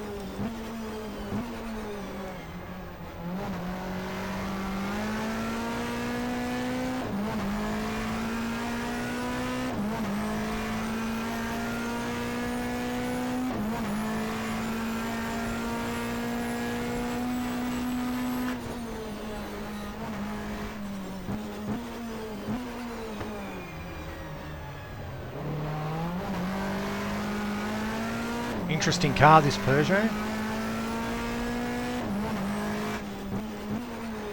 It is hard to drive it fast, I have to say. Very tail happy.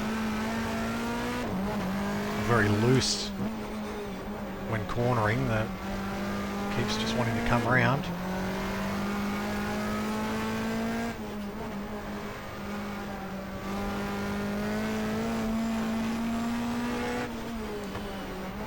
Done our best with it this year.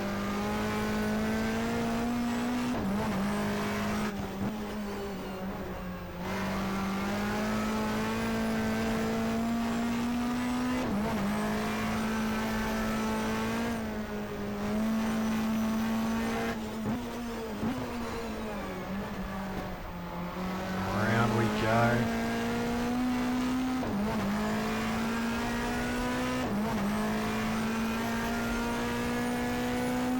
Still haven't seen another car. There's a car just in the distance. Whether they've just come out of the pits or...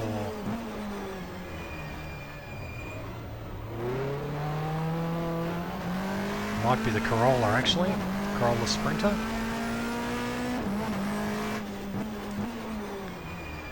Oh.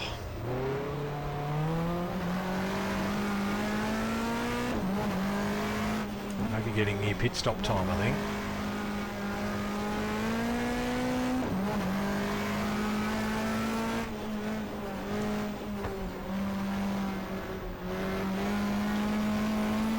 Very bad understeer.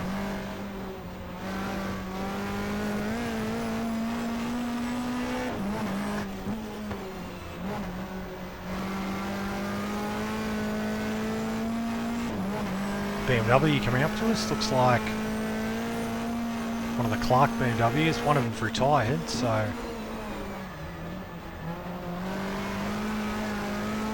see who it is.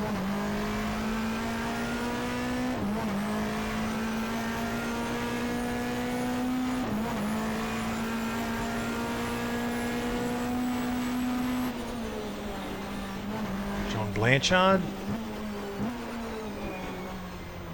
Blue flag. We're up to 7th place too. So someone made a pit stop. We'll let Blanchard go.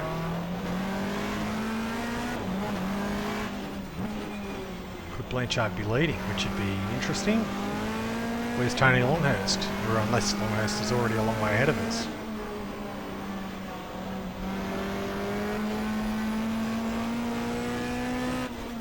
Blanchard had a pretty unremarkable season in the 94 Australian Manufacturers Championship.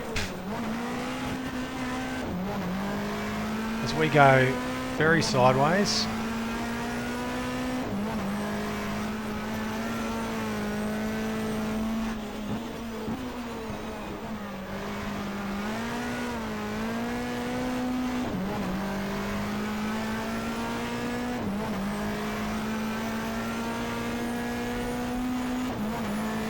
Mark Adderton behind us. We've got the blue flags.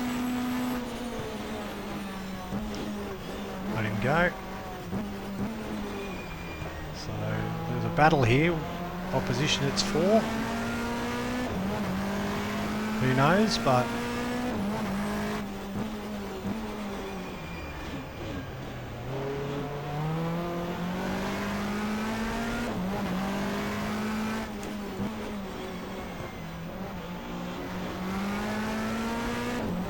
just can't get the car turned in enough.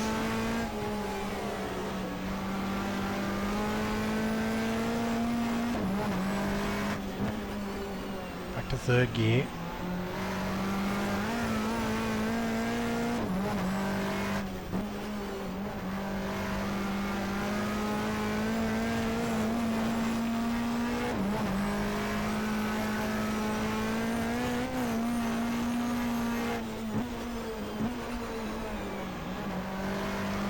Mark Adderton, a good first season of 2 litre racing in terms of our series. In real life he started in a Corolla Sprinter and then switched mid-season to the BMW. Obviously the way our game was set up at the time he couldn't do that, so he's just run the whole season in an M3.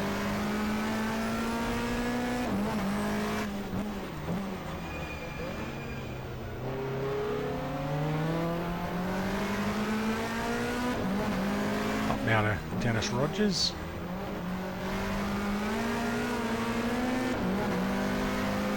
Of course we had a little nudge with earlier in the race when he spun out in front of us, or got spun out in front of us.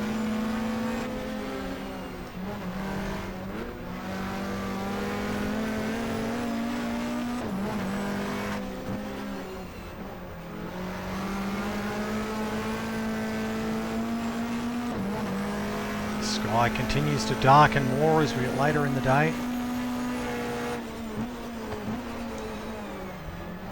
Around now, last corner. Start lap 80, so we'll make another pit stop.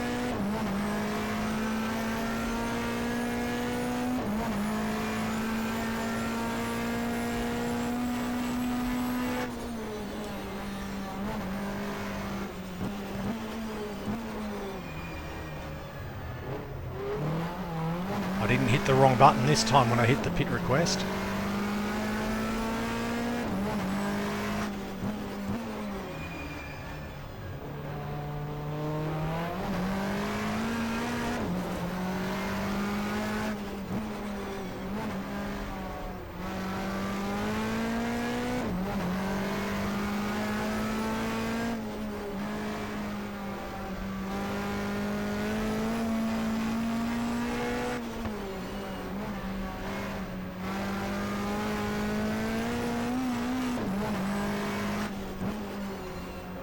You can use the understeer to your advantage to a point. You get on the gas earlier and it just fries the front tyres because it just pushes you straight wide. And you can keep your boot in it, but it's not good. Around now we'll pull into the pits for the second and final pit stop.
Away we go.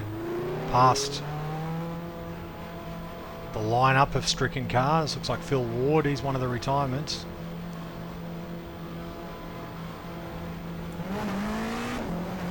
Out of the pits. Peter McKay goes past and Tony Longhurst, so we're still in position number 8.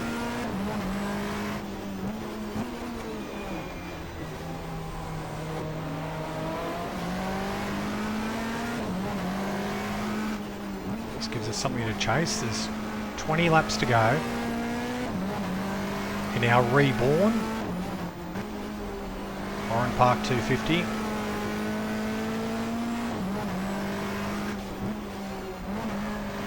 Wow, the rear tyres are quite cold.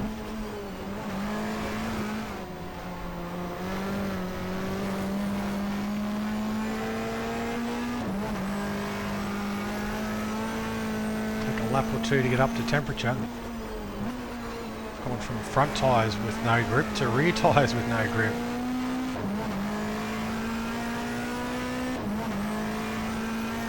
Across the line. So we're a minute down on 7th place.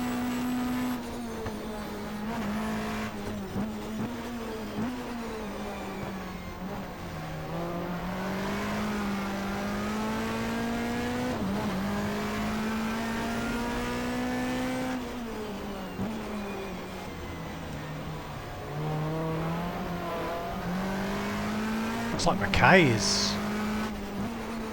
He hasn't got Longhurst all over him, so possibly a fight for position, which is amazing, because I thought Longhurst would have run away with the race with Morris out. The way they had such a big advantage in qualifying.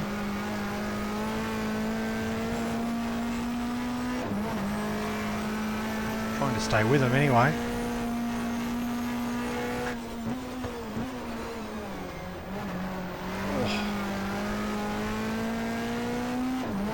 Get some heat into the rear tyres.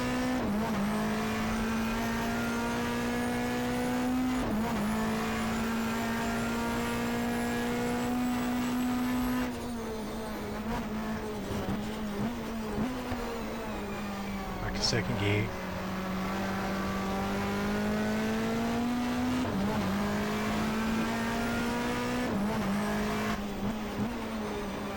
Really eating into the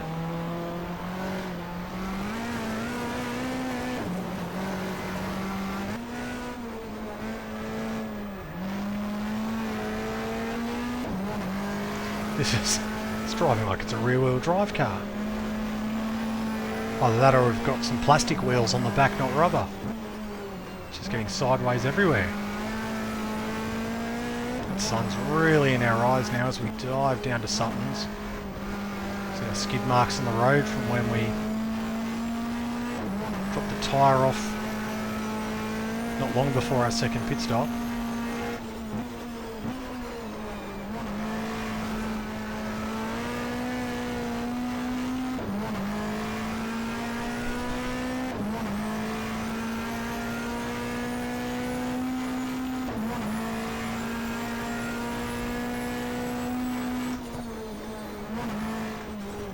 Don't have the pace of the front runners, unfortunately. As so even on a new set of tyres, we've got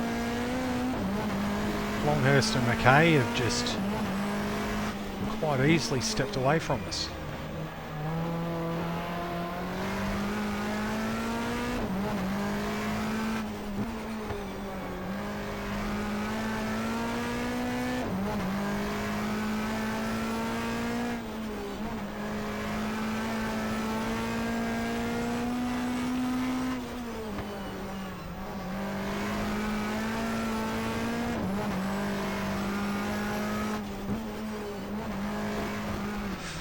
Oof. So a minute behind 7th place, 50 seconds in front of 9th place, so we're sort of on our own. We're about a lap down as well, so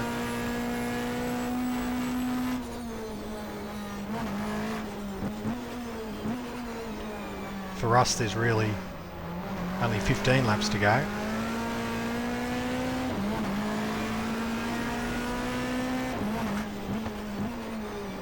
Down to second gear. It's a rough curve out of that corner.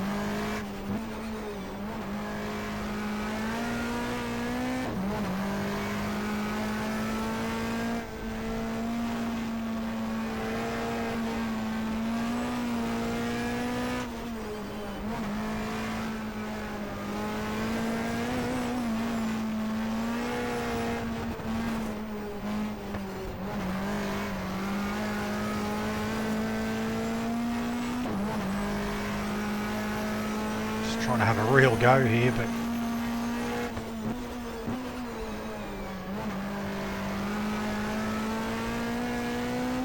just too fast, the AI cars. So at least I'm first to the Peugeots,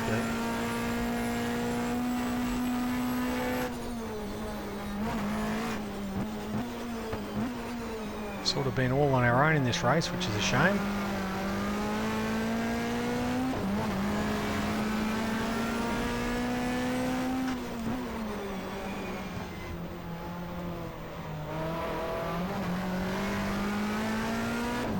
Kay has sort of comfortably gotten in front of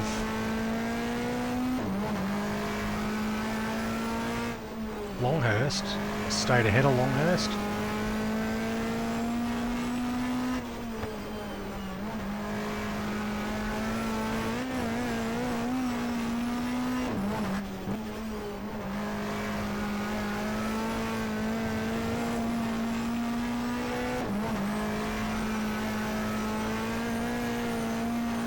Switch the lights on here soon.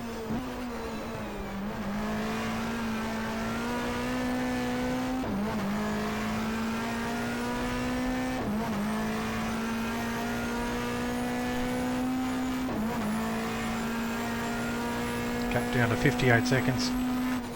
Maybe 7th will need to make a pit stop. It's our only hope. In terms of the late race battle.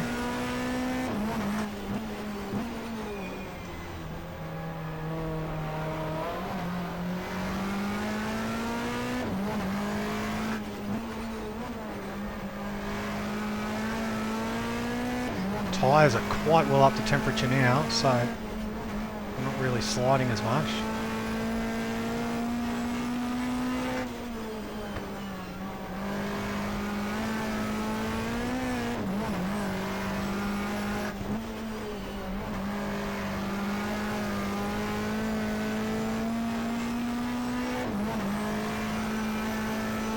Dog leg.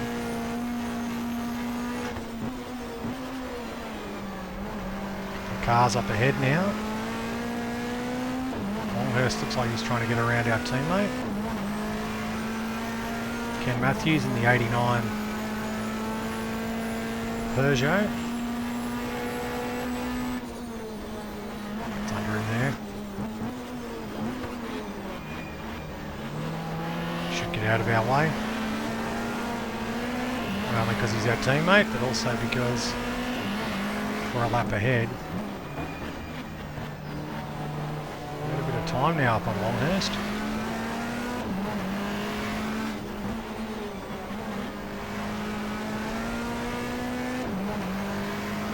Over the hill.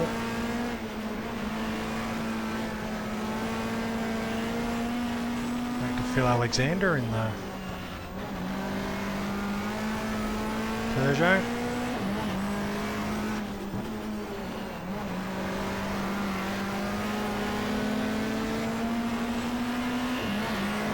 Duck up over the dog leg.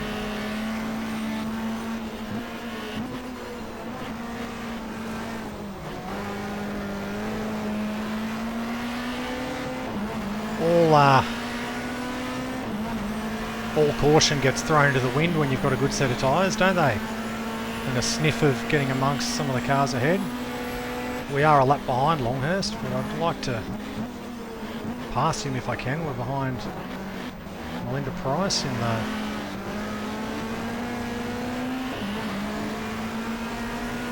Inspired Racing Toyota Corolla. Woof.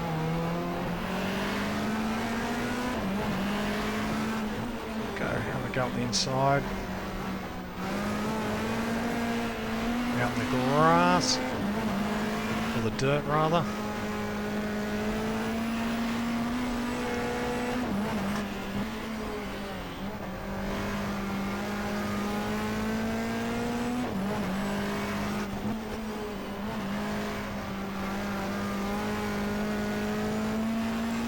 Flick the lights on because it is getting quite dark. Don't know if the AI cars will, but... And... Well, I mean, that's a signal of how carried away I was getting.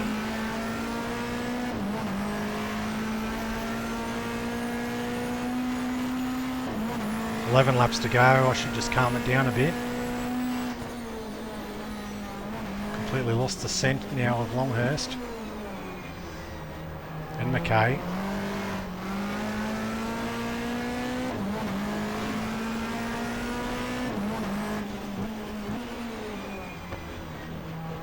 That's a bit disappointing. Sort of ran the wall around the final corner. Wasn't a big hit, so I don't think it will have done any damage. Creased a few panels, perhaps, but now we've really dropped behind them.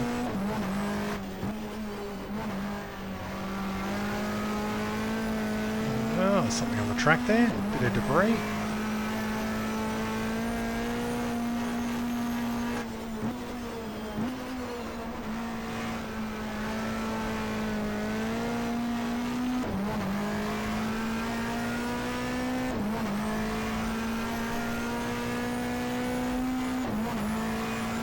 Fifth gear.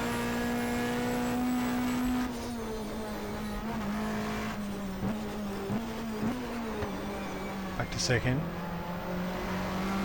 Peter Hills in the Sierra. Looks like his next car ahead.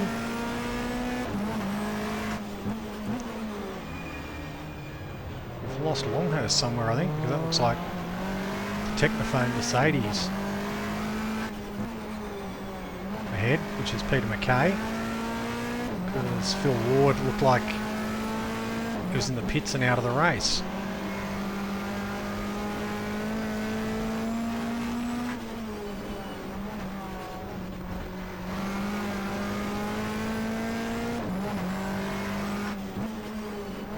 Sun right in our eyes as we approach Suttons.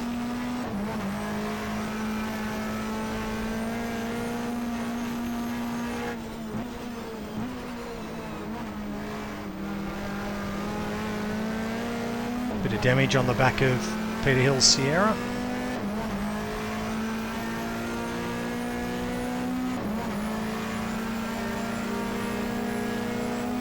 Pop the inside, is he going to let us go? He is.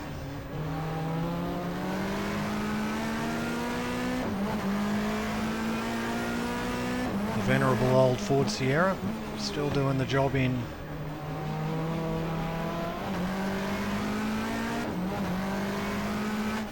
two-litre normally aspirated form.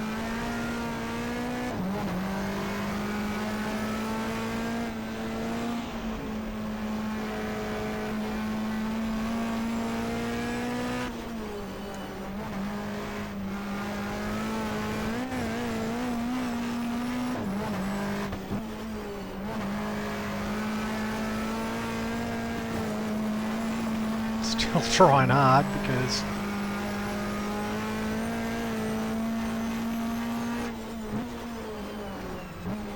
so Hills must have been the car that we were ahead of. He's in 9th place because it's now changed to saying we're a lap up on him.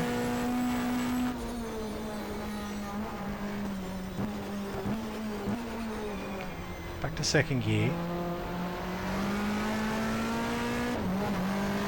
We're within the last couple of laps now of the race. It's gone quite quick. Looks to have been BMW dominated.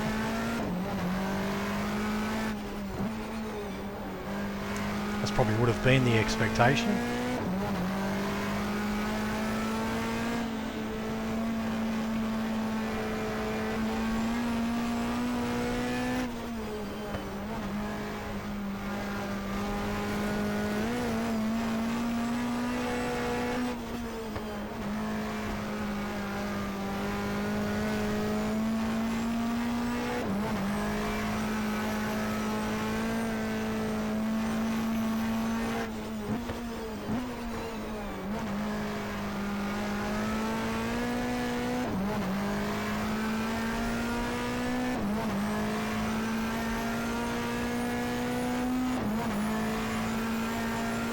It's all about stroking the car home now.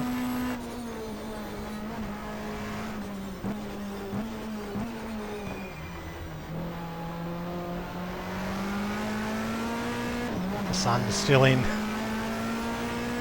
annoying areas.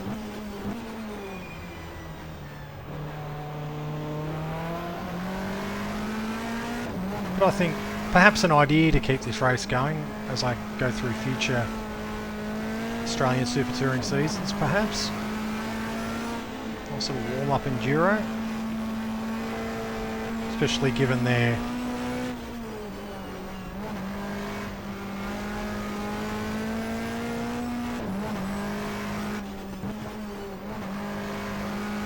if we leave it as a single driver race, it sets it apart from in later years when there's Bathurst and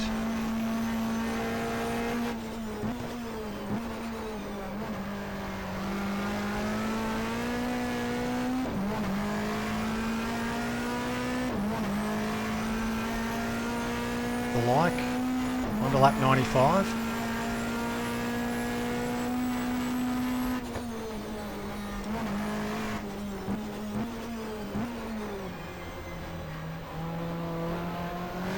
Not used to sort of the tyres still holding on this well late in the stint. It's just sort of driver fatigue that's really setting in now. The old arms are getting a bit sore. Back's a bit sore. Been at the wheel for, I would estimate, 2 hours. Looking forward to a drink of water at the end of this. I've had a couple of sips during each pit stop, but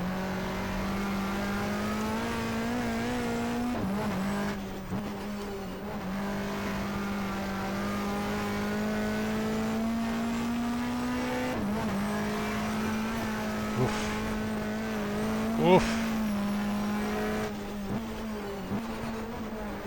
The photos people would have got there as I came sideways off the dogleg. Still in 8th, so it's been a few retirements, but possibly I might have expected a few more.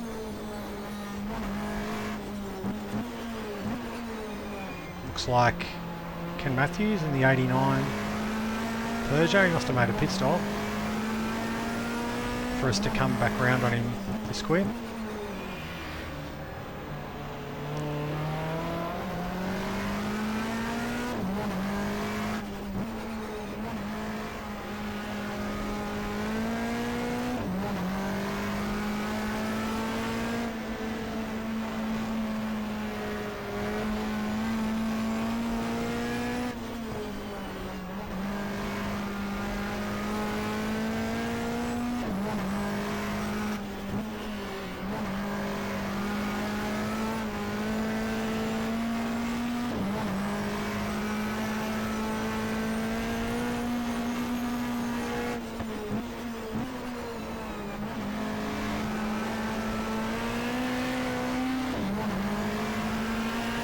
To go, I reckon.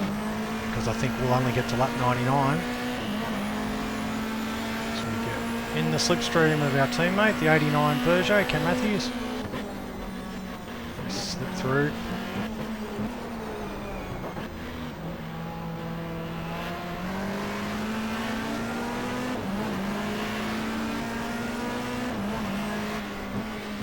Another car up ahead. A lap, see if we can get to them. Looks like maybe the Melinda Price Corolla.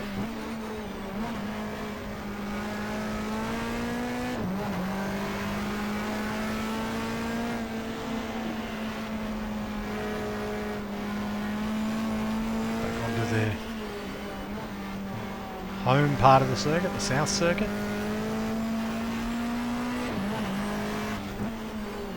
Well, okay, we were a few more laps behind than I thought because the checkered flag has come out.